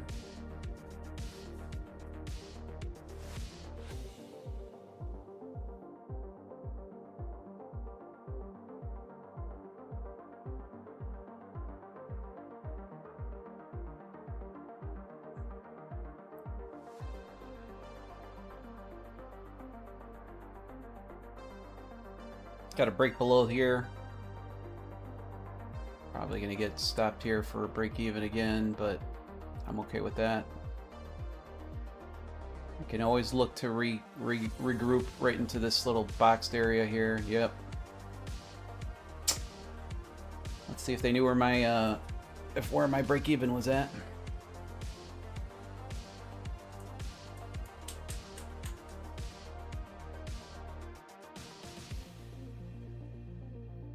This does look like it's going to melt.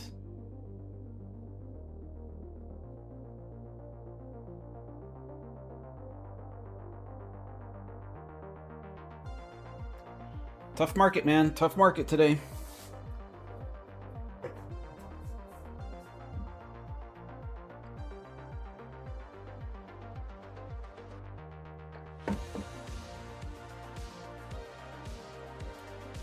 I think that value area low definitely gets tapped into, though.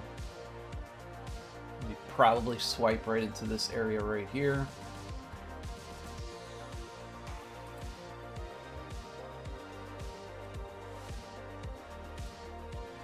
Probably swipe right into that area.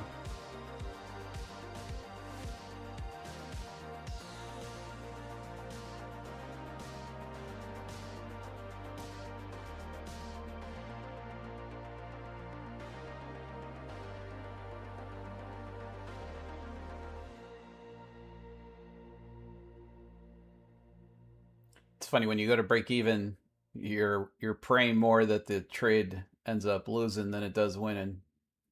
I mean, the trade idea, I think it's going to be right, but whenever you go to break even, you're almost hoping it rips back to the upside.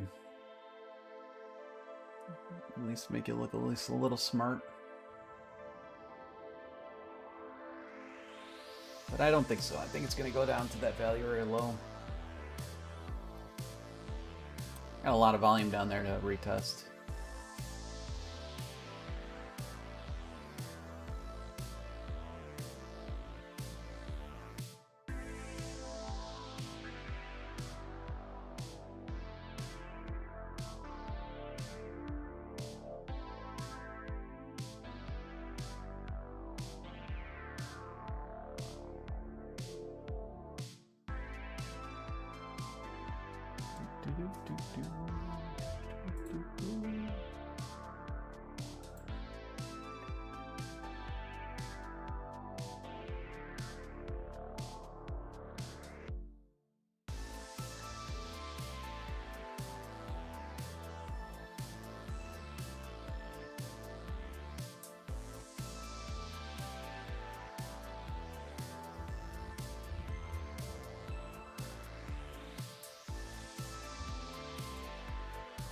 Drop down to my 30.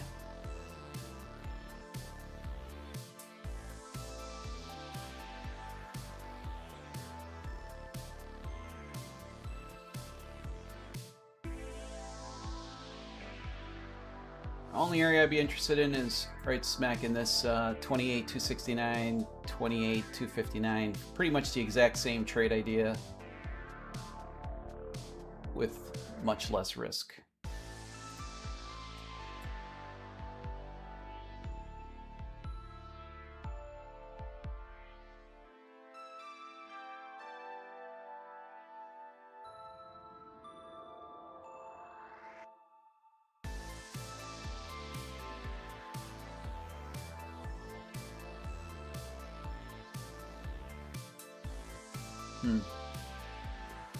Almost a tap right there.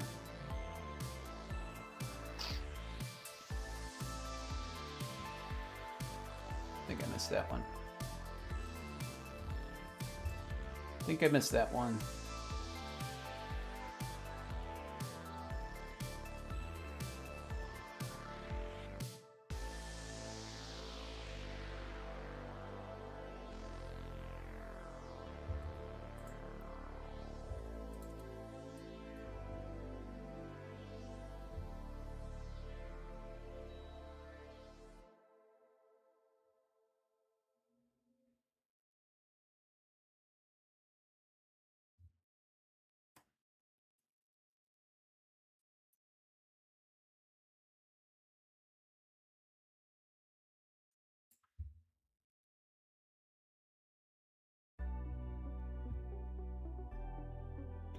Sellers are defending the shit out of this area.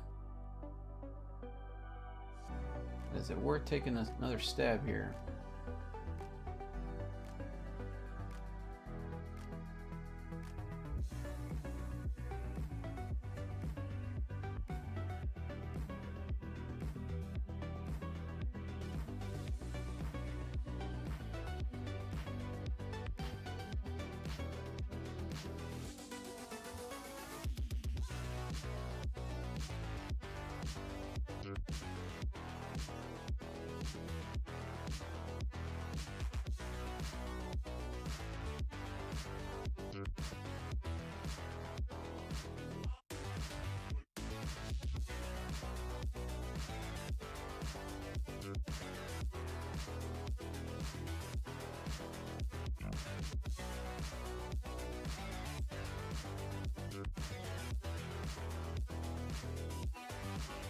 Called that pivot down here pretty well.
Tricky little spot right here. Tricky little spot.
See what this will look like here. This is very, very tight stop here as well.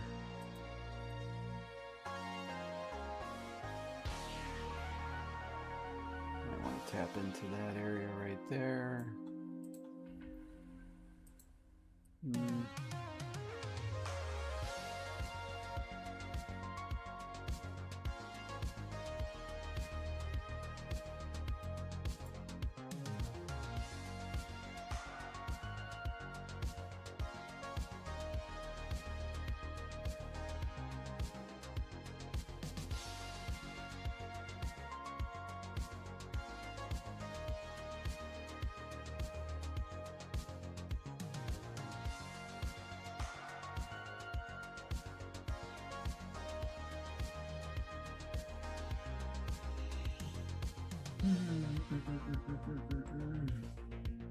Balance this out.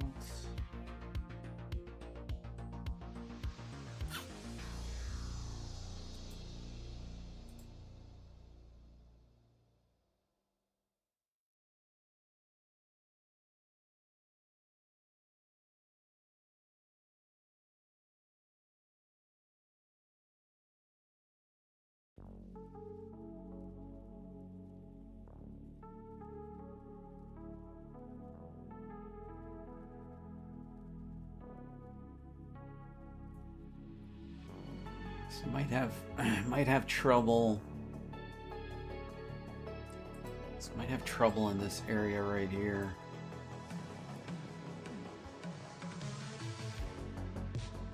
Which is what I don't like about it.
My point of control is at the 257.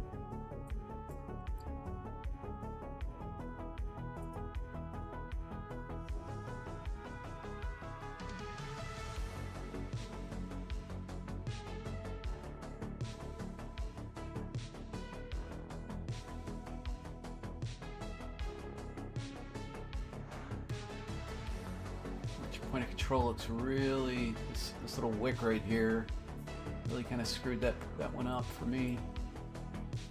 Don't see anything great there.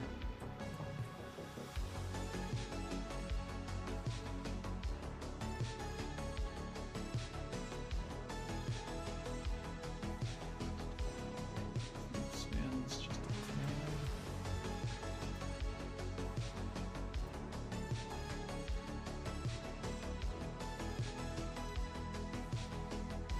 A little bigger.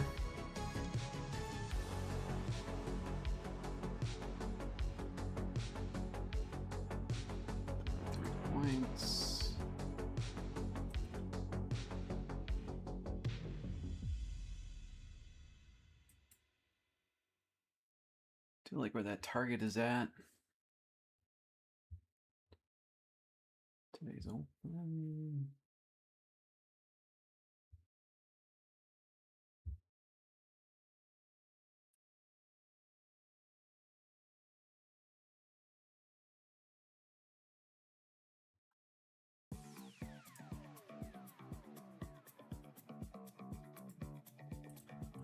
I'm gonna take a short here at the 28,325 down to the 28,291 with a stop at the 28,342.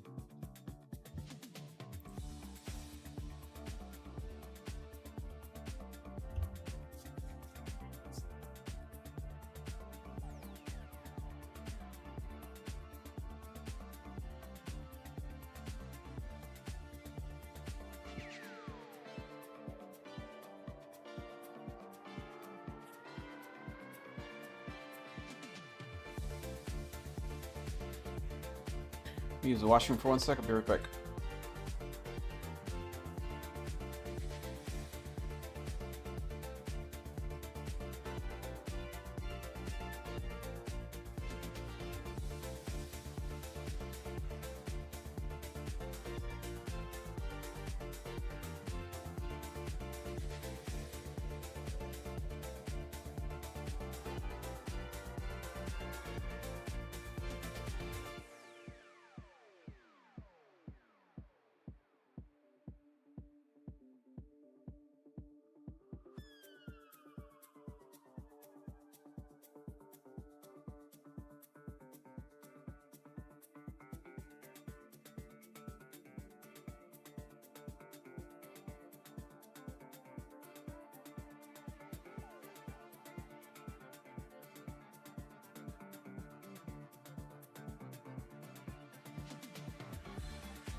Strong buy reaction right there.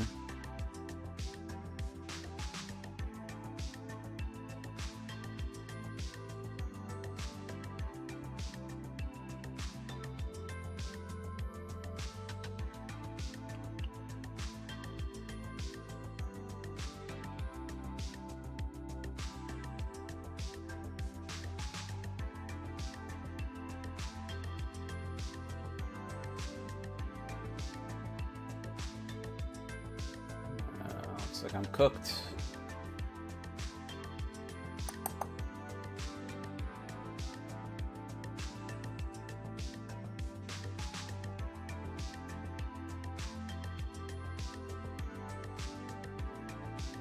Tough day here, tough day.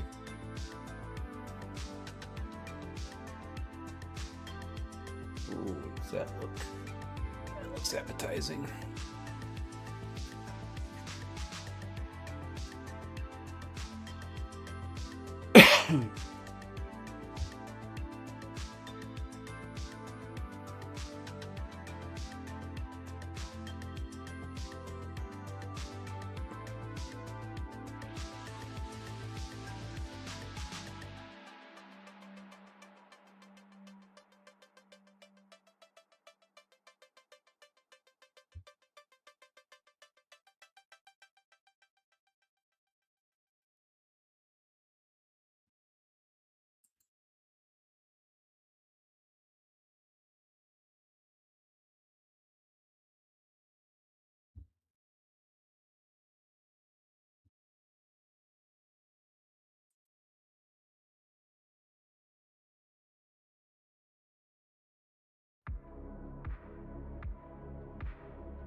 A lot of volume being picked up right there.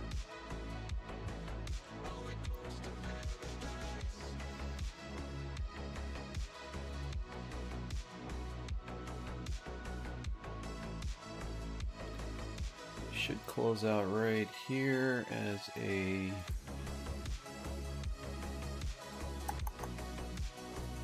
it's kind of a lot there.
It's like that trade idea that I was thinking about.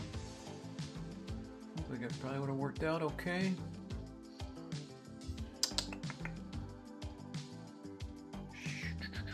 Oh. On the wrong side here of the trades this morning.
I think it could be done in about 60 days.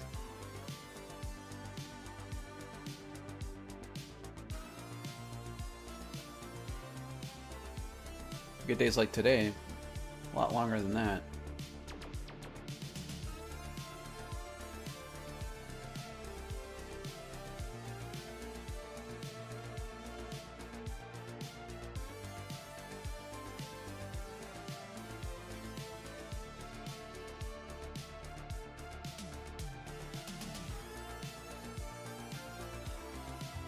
We're going to be kind of testing a lot of that volume from kind of early this morning here.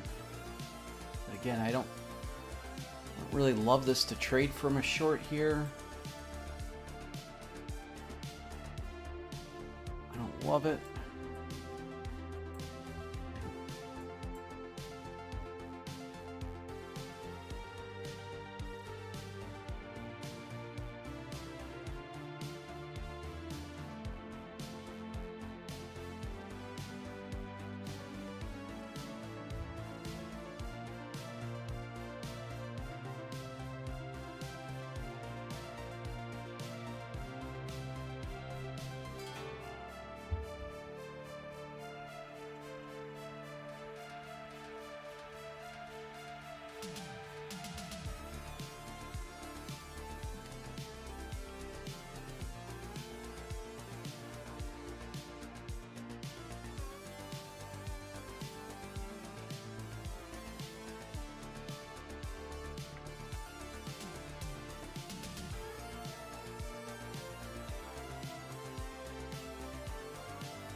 Very balanced to the upside here.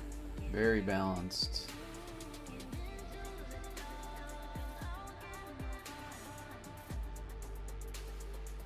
That was aggressive sell-off in the early morning.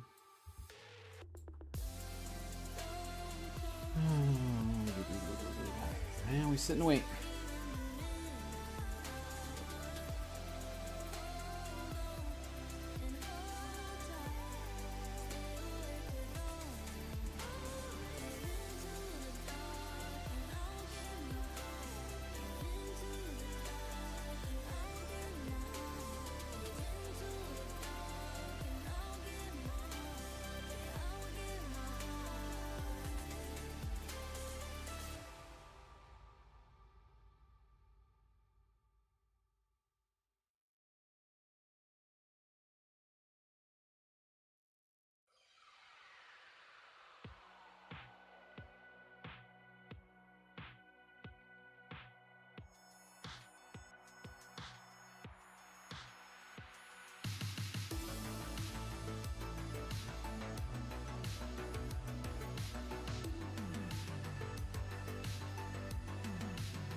Not doing too much here in market. Rob, you probably answered it, but how much do you risk per session on a 25K account, end of day and intraday? Thanks. 25K, it's pretty similar to what I'm trading with my. You've got about $1,000 of drawdown on a 25K, so I think what they tell you is you want to get at least 10 trades out of it, so $100 max risk per trade. I think is probably a good place to start. Try to always go to 1.5 risk to reward.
Market is shit right now.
What is the market doing?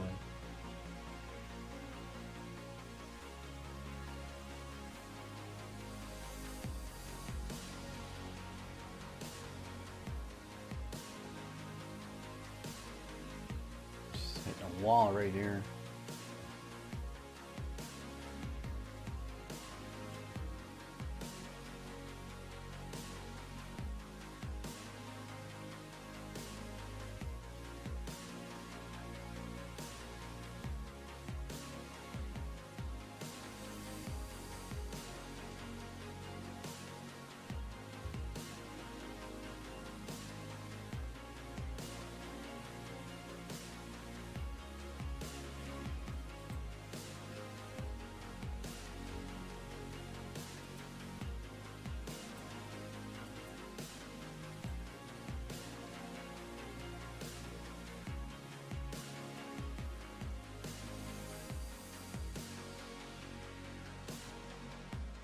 What the fuck are you guys doing?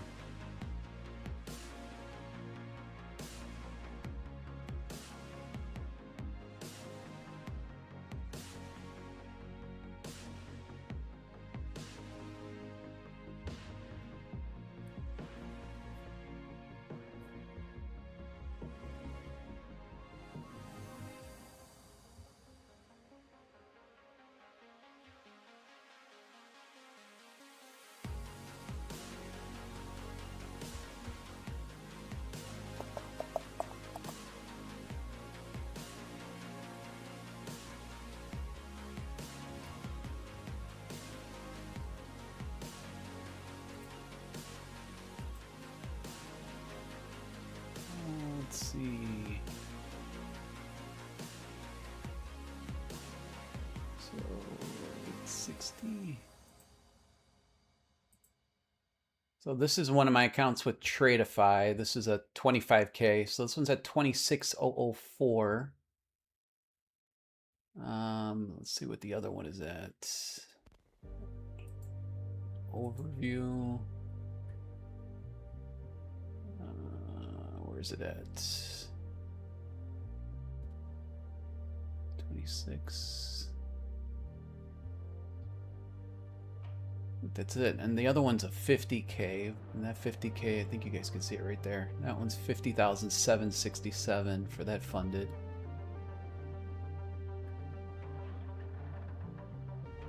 Where's the Lucid? I don't see my Lucid up here anymore. Let's go back to cash accounts. Iron Beam. Well, not much, guys, we could do with this market today. This is kind of junky here.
JLo's, that's why, oh no, what was it? AP. That's why I like Tradeify. Tradeify's on today on their 25K, so. You don't have to worry about the intraday with them. And again, on a 25K end of day, I mean, unless you're leveraging pretty big, even the intraday shouldn't really bother you too much if the risk parameters are okay.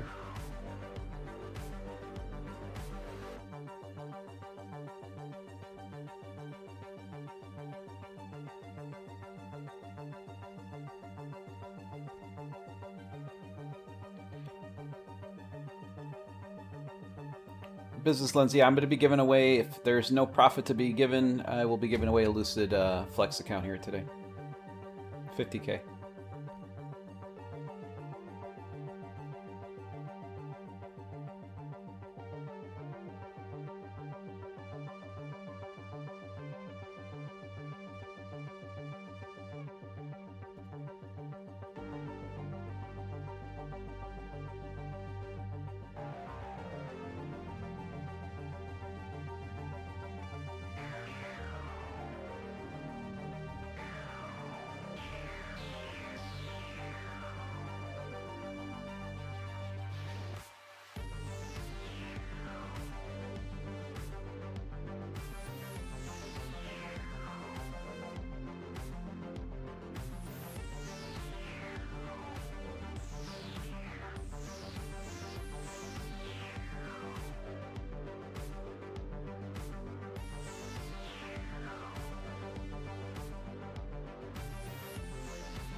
You almost want to trade this right back into the range. I mean, it's pretty crazy.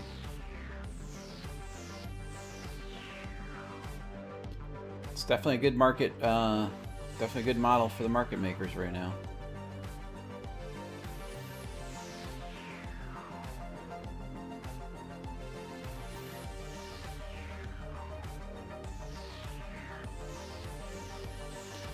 I don't know how many likes are on the stream. I know today's not been the greatest day of trading. You guys broke my my 4-day win streak here.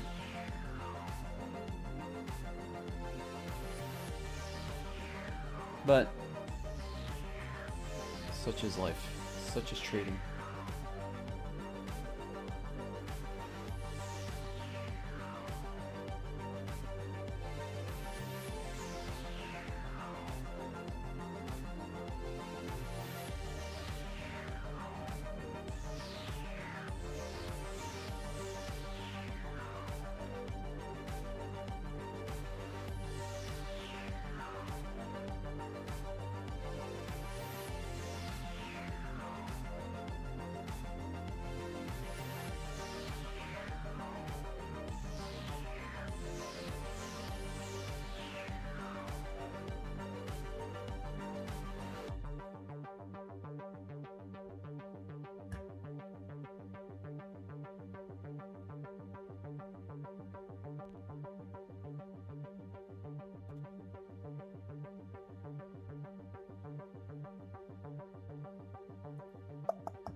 Looks like a pretty good short right there.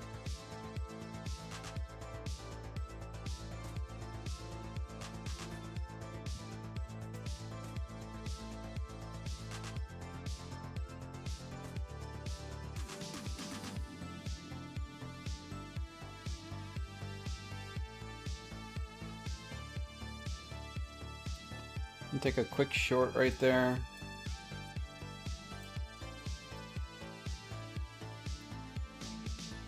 And right to where the volume started to kick in. Let's see. So hopefully we don't go right back into the range here. Come on.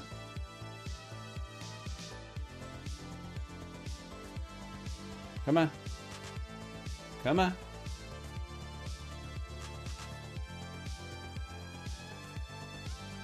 Come on. Come on. All right, I'll take it off right there. And just like that, we are back. Back into the green. With 4 minutes to spare. Oh, that's stupid.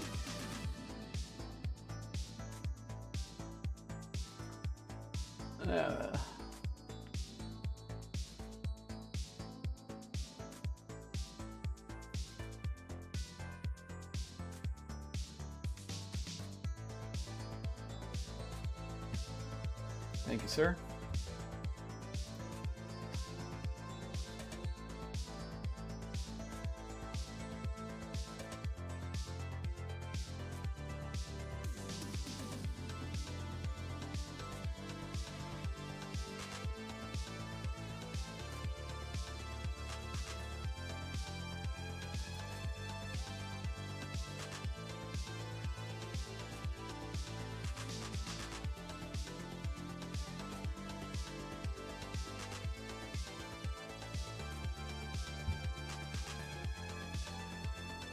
I'll be right back.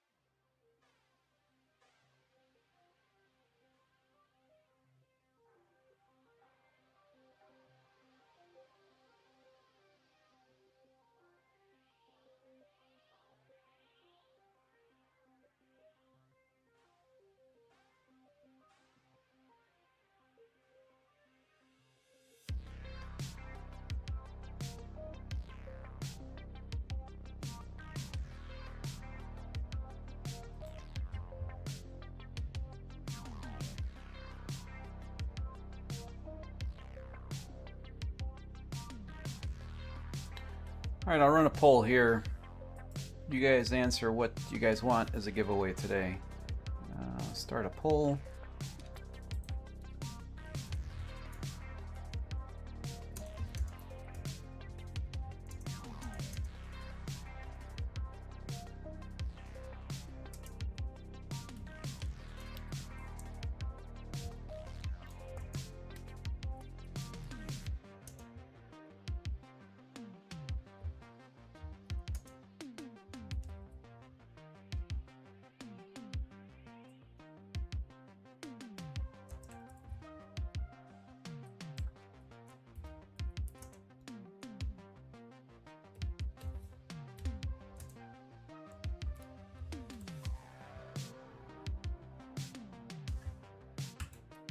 All right, I'll give you guys 5 minutes to answer. I'll give you guys 5.5 minutes to answer this poll.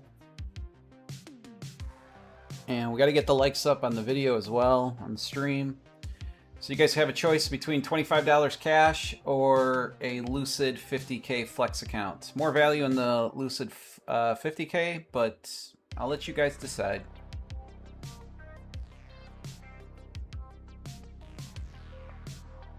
And I'll give that to about 10:35 here. And whatever you guys choose, you guys get.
And if you guys are voting and you're typing in win, we should have at least the same amount of likes on the video. It's one little swipe at the bottom of the screen, or a click of the mouse. Not too difficult.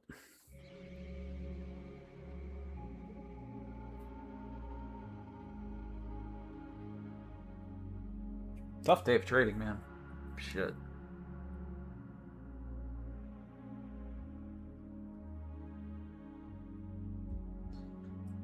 This range right here could have killed you. Strong down, try to capitalize on the shorts. Break even, small loss, small loss. I think there was another break even somewhere in here. There's 2 break evens in the early part.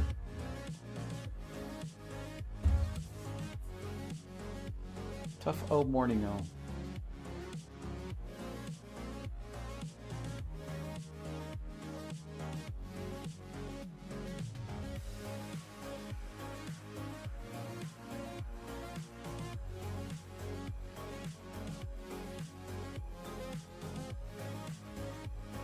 Get the giveaway ready here.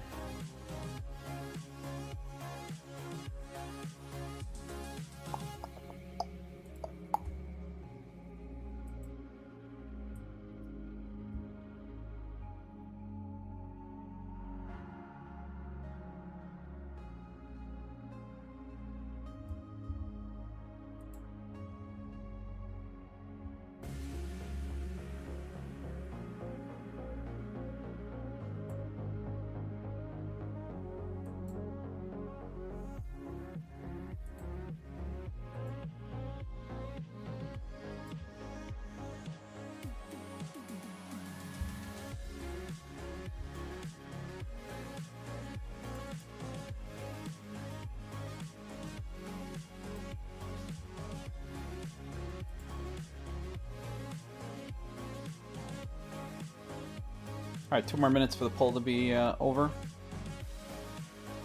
Looks pretty overwhelmingly on the Lucid Cash, 33% to 67% with 24 votes in.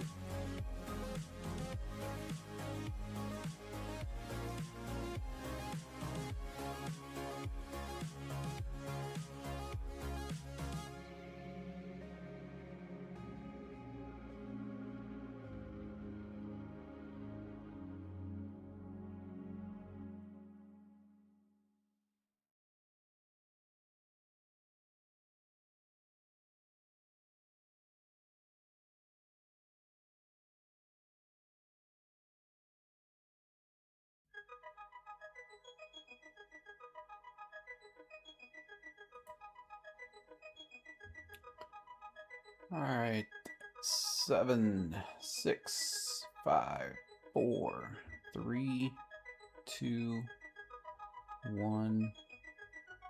All right, poll is over. It is going to be a Lucid Flex. I respect the ones that wanted the cash. 33% to 67% on the Lucid. You can look at it 2 different ways. Cash people want the green guaranteed. 50K Flex account, might be able to turn that into 15K. So I respect both angles on that one. All right, let's load up the comments here.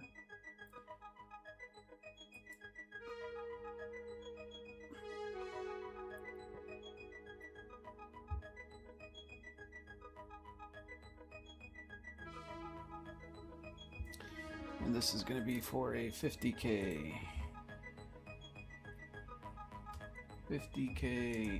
Flex. 1 winner. Spinning wheel. Exclude duplicates. Hashtag is going to be win. Confirm. Let's get the timer ready.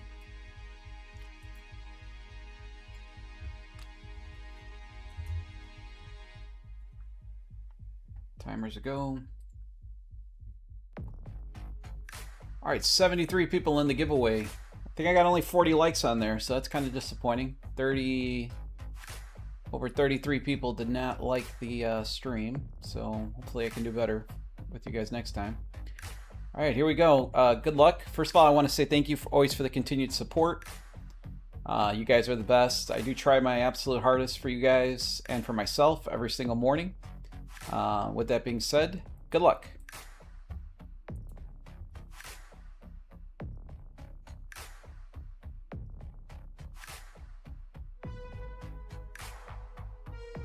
Pretty good odds here too. We've had a few repeat winners.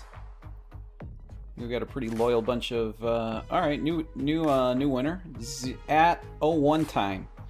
You have 2 minutes, starting right now, to type in the word thanks into the chat at 1 time. I do say 1 time many times when I'm in a trade. 1 time, 1 time.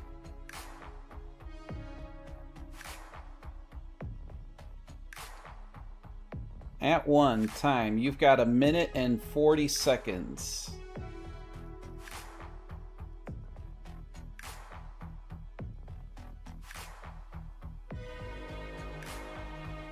Minute 30 seconds. At 1 time. Minute 20 seconds. There you go. Thanks. Perfectly done. All right, at 1 time, just stick around. Wait for the comment that I'm going to leave here for you. At 1 time.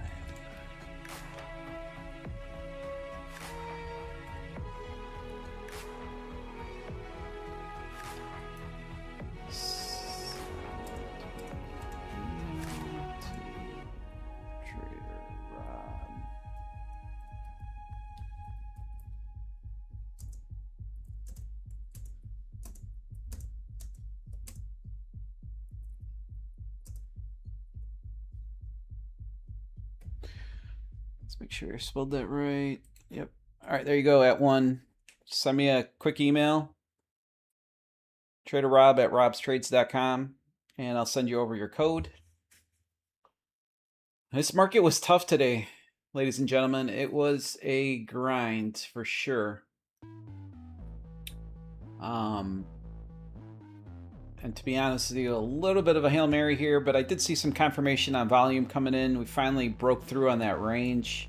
Not necessarily my greatest setup that I would have ever taken, but we did at least get into profit. Made up, I think it was 130, I think it was down $139, so made about 200 bucks on that trade to the downside just off of 3 micros. So that must have been, I'd say, a pretty decent point-wise. 31 points to the downside. So, not bad. Not bad, not bad, not bad. All right, everybody. Wishing you guys the absolute best weekend. I fly back to Chicago, so back into the studio next Monday. I don't know what the hell just happened to my chart. There we go. Be back in the studio next Monday. Looking forward to seeing you guys then. Take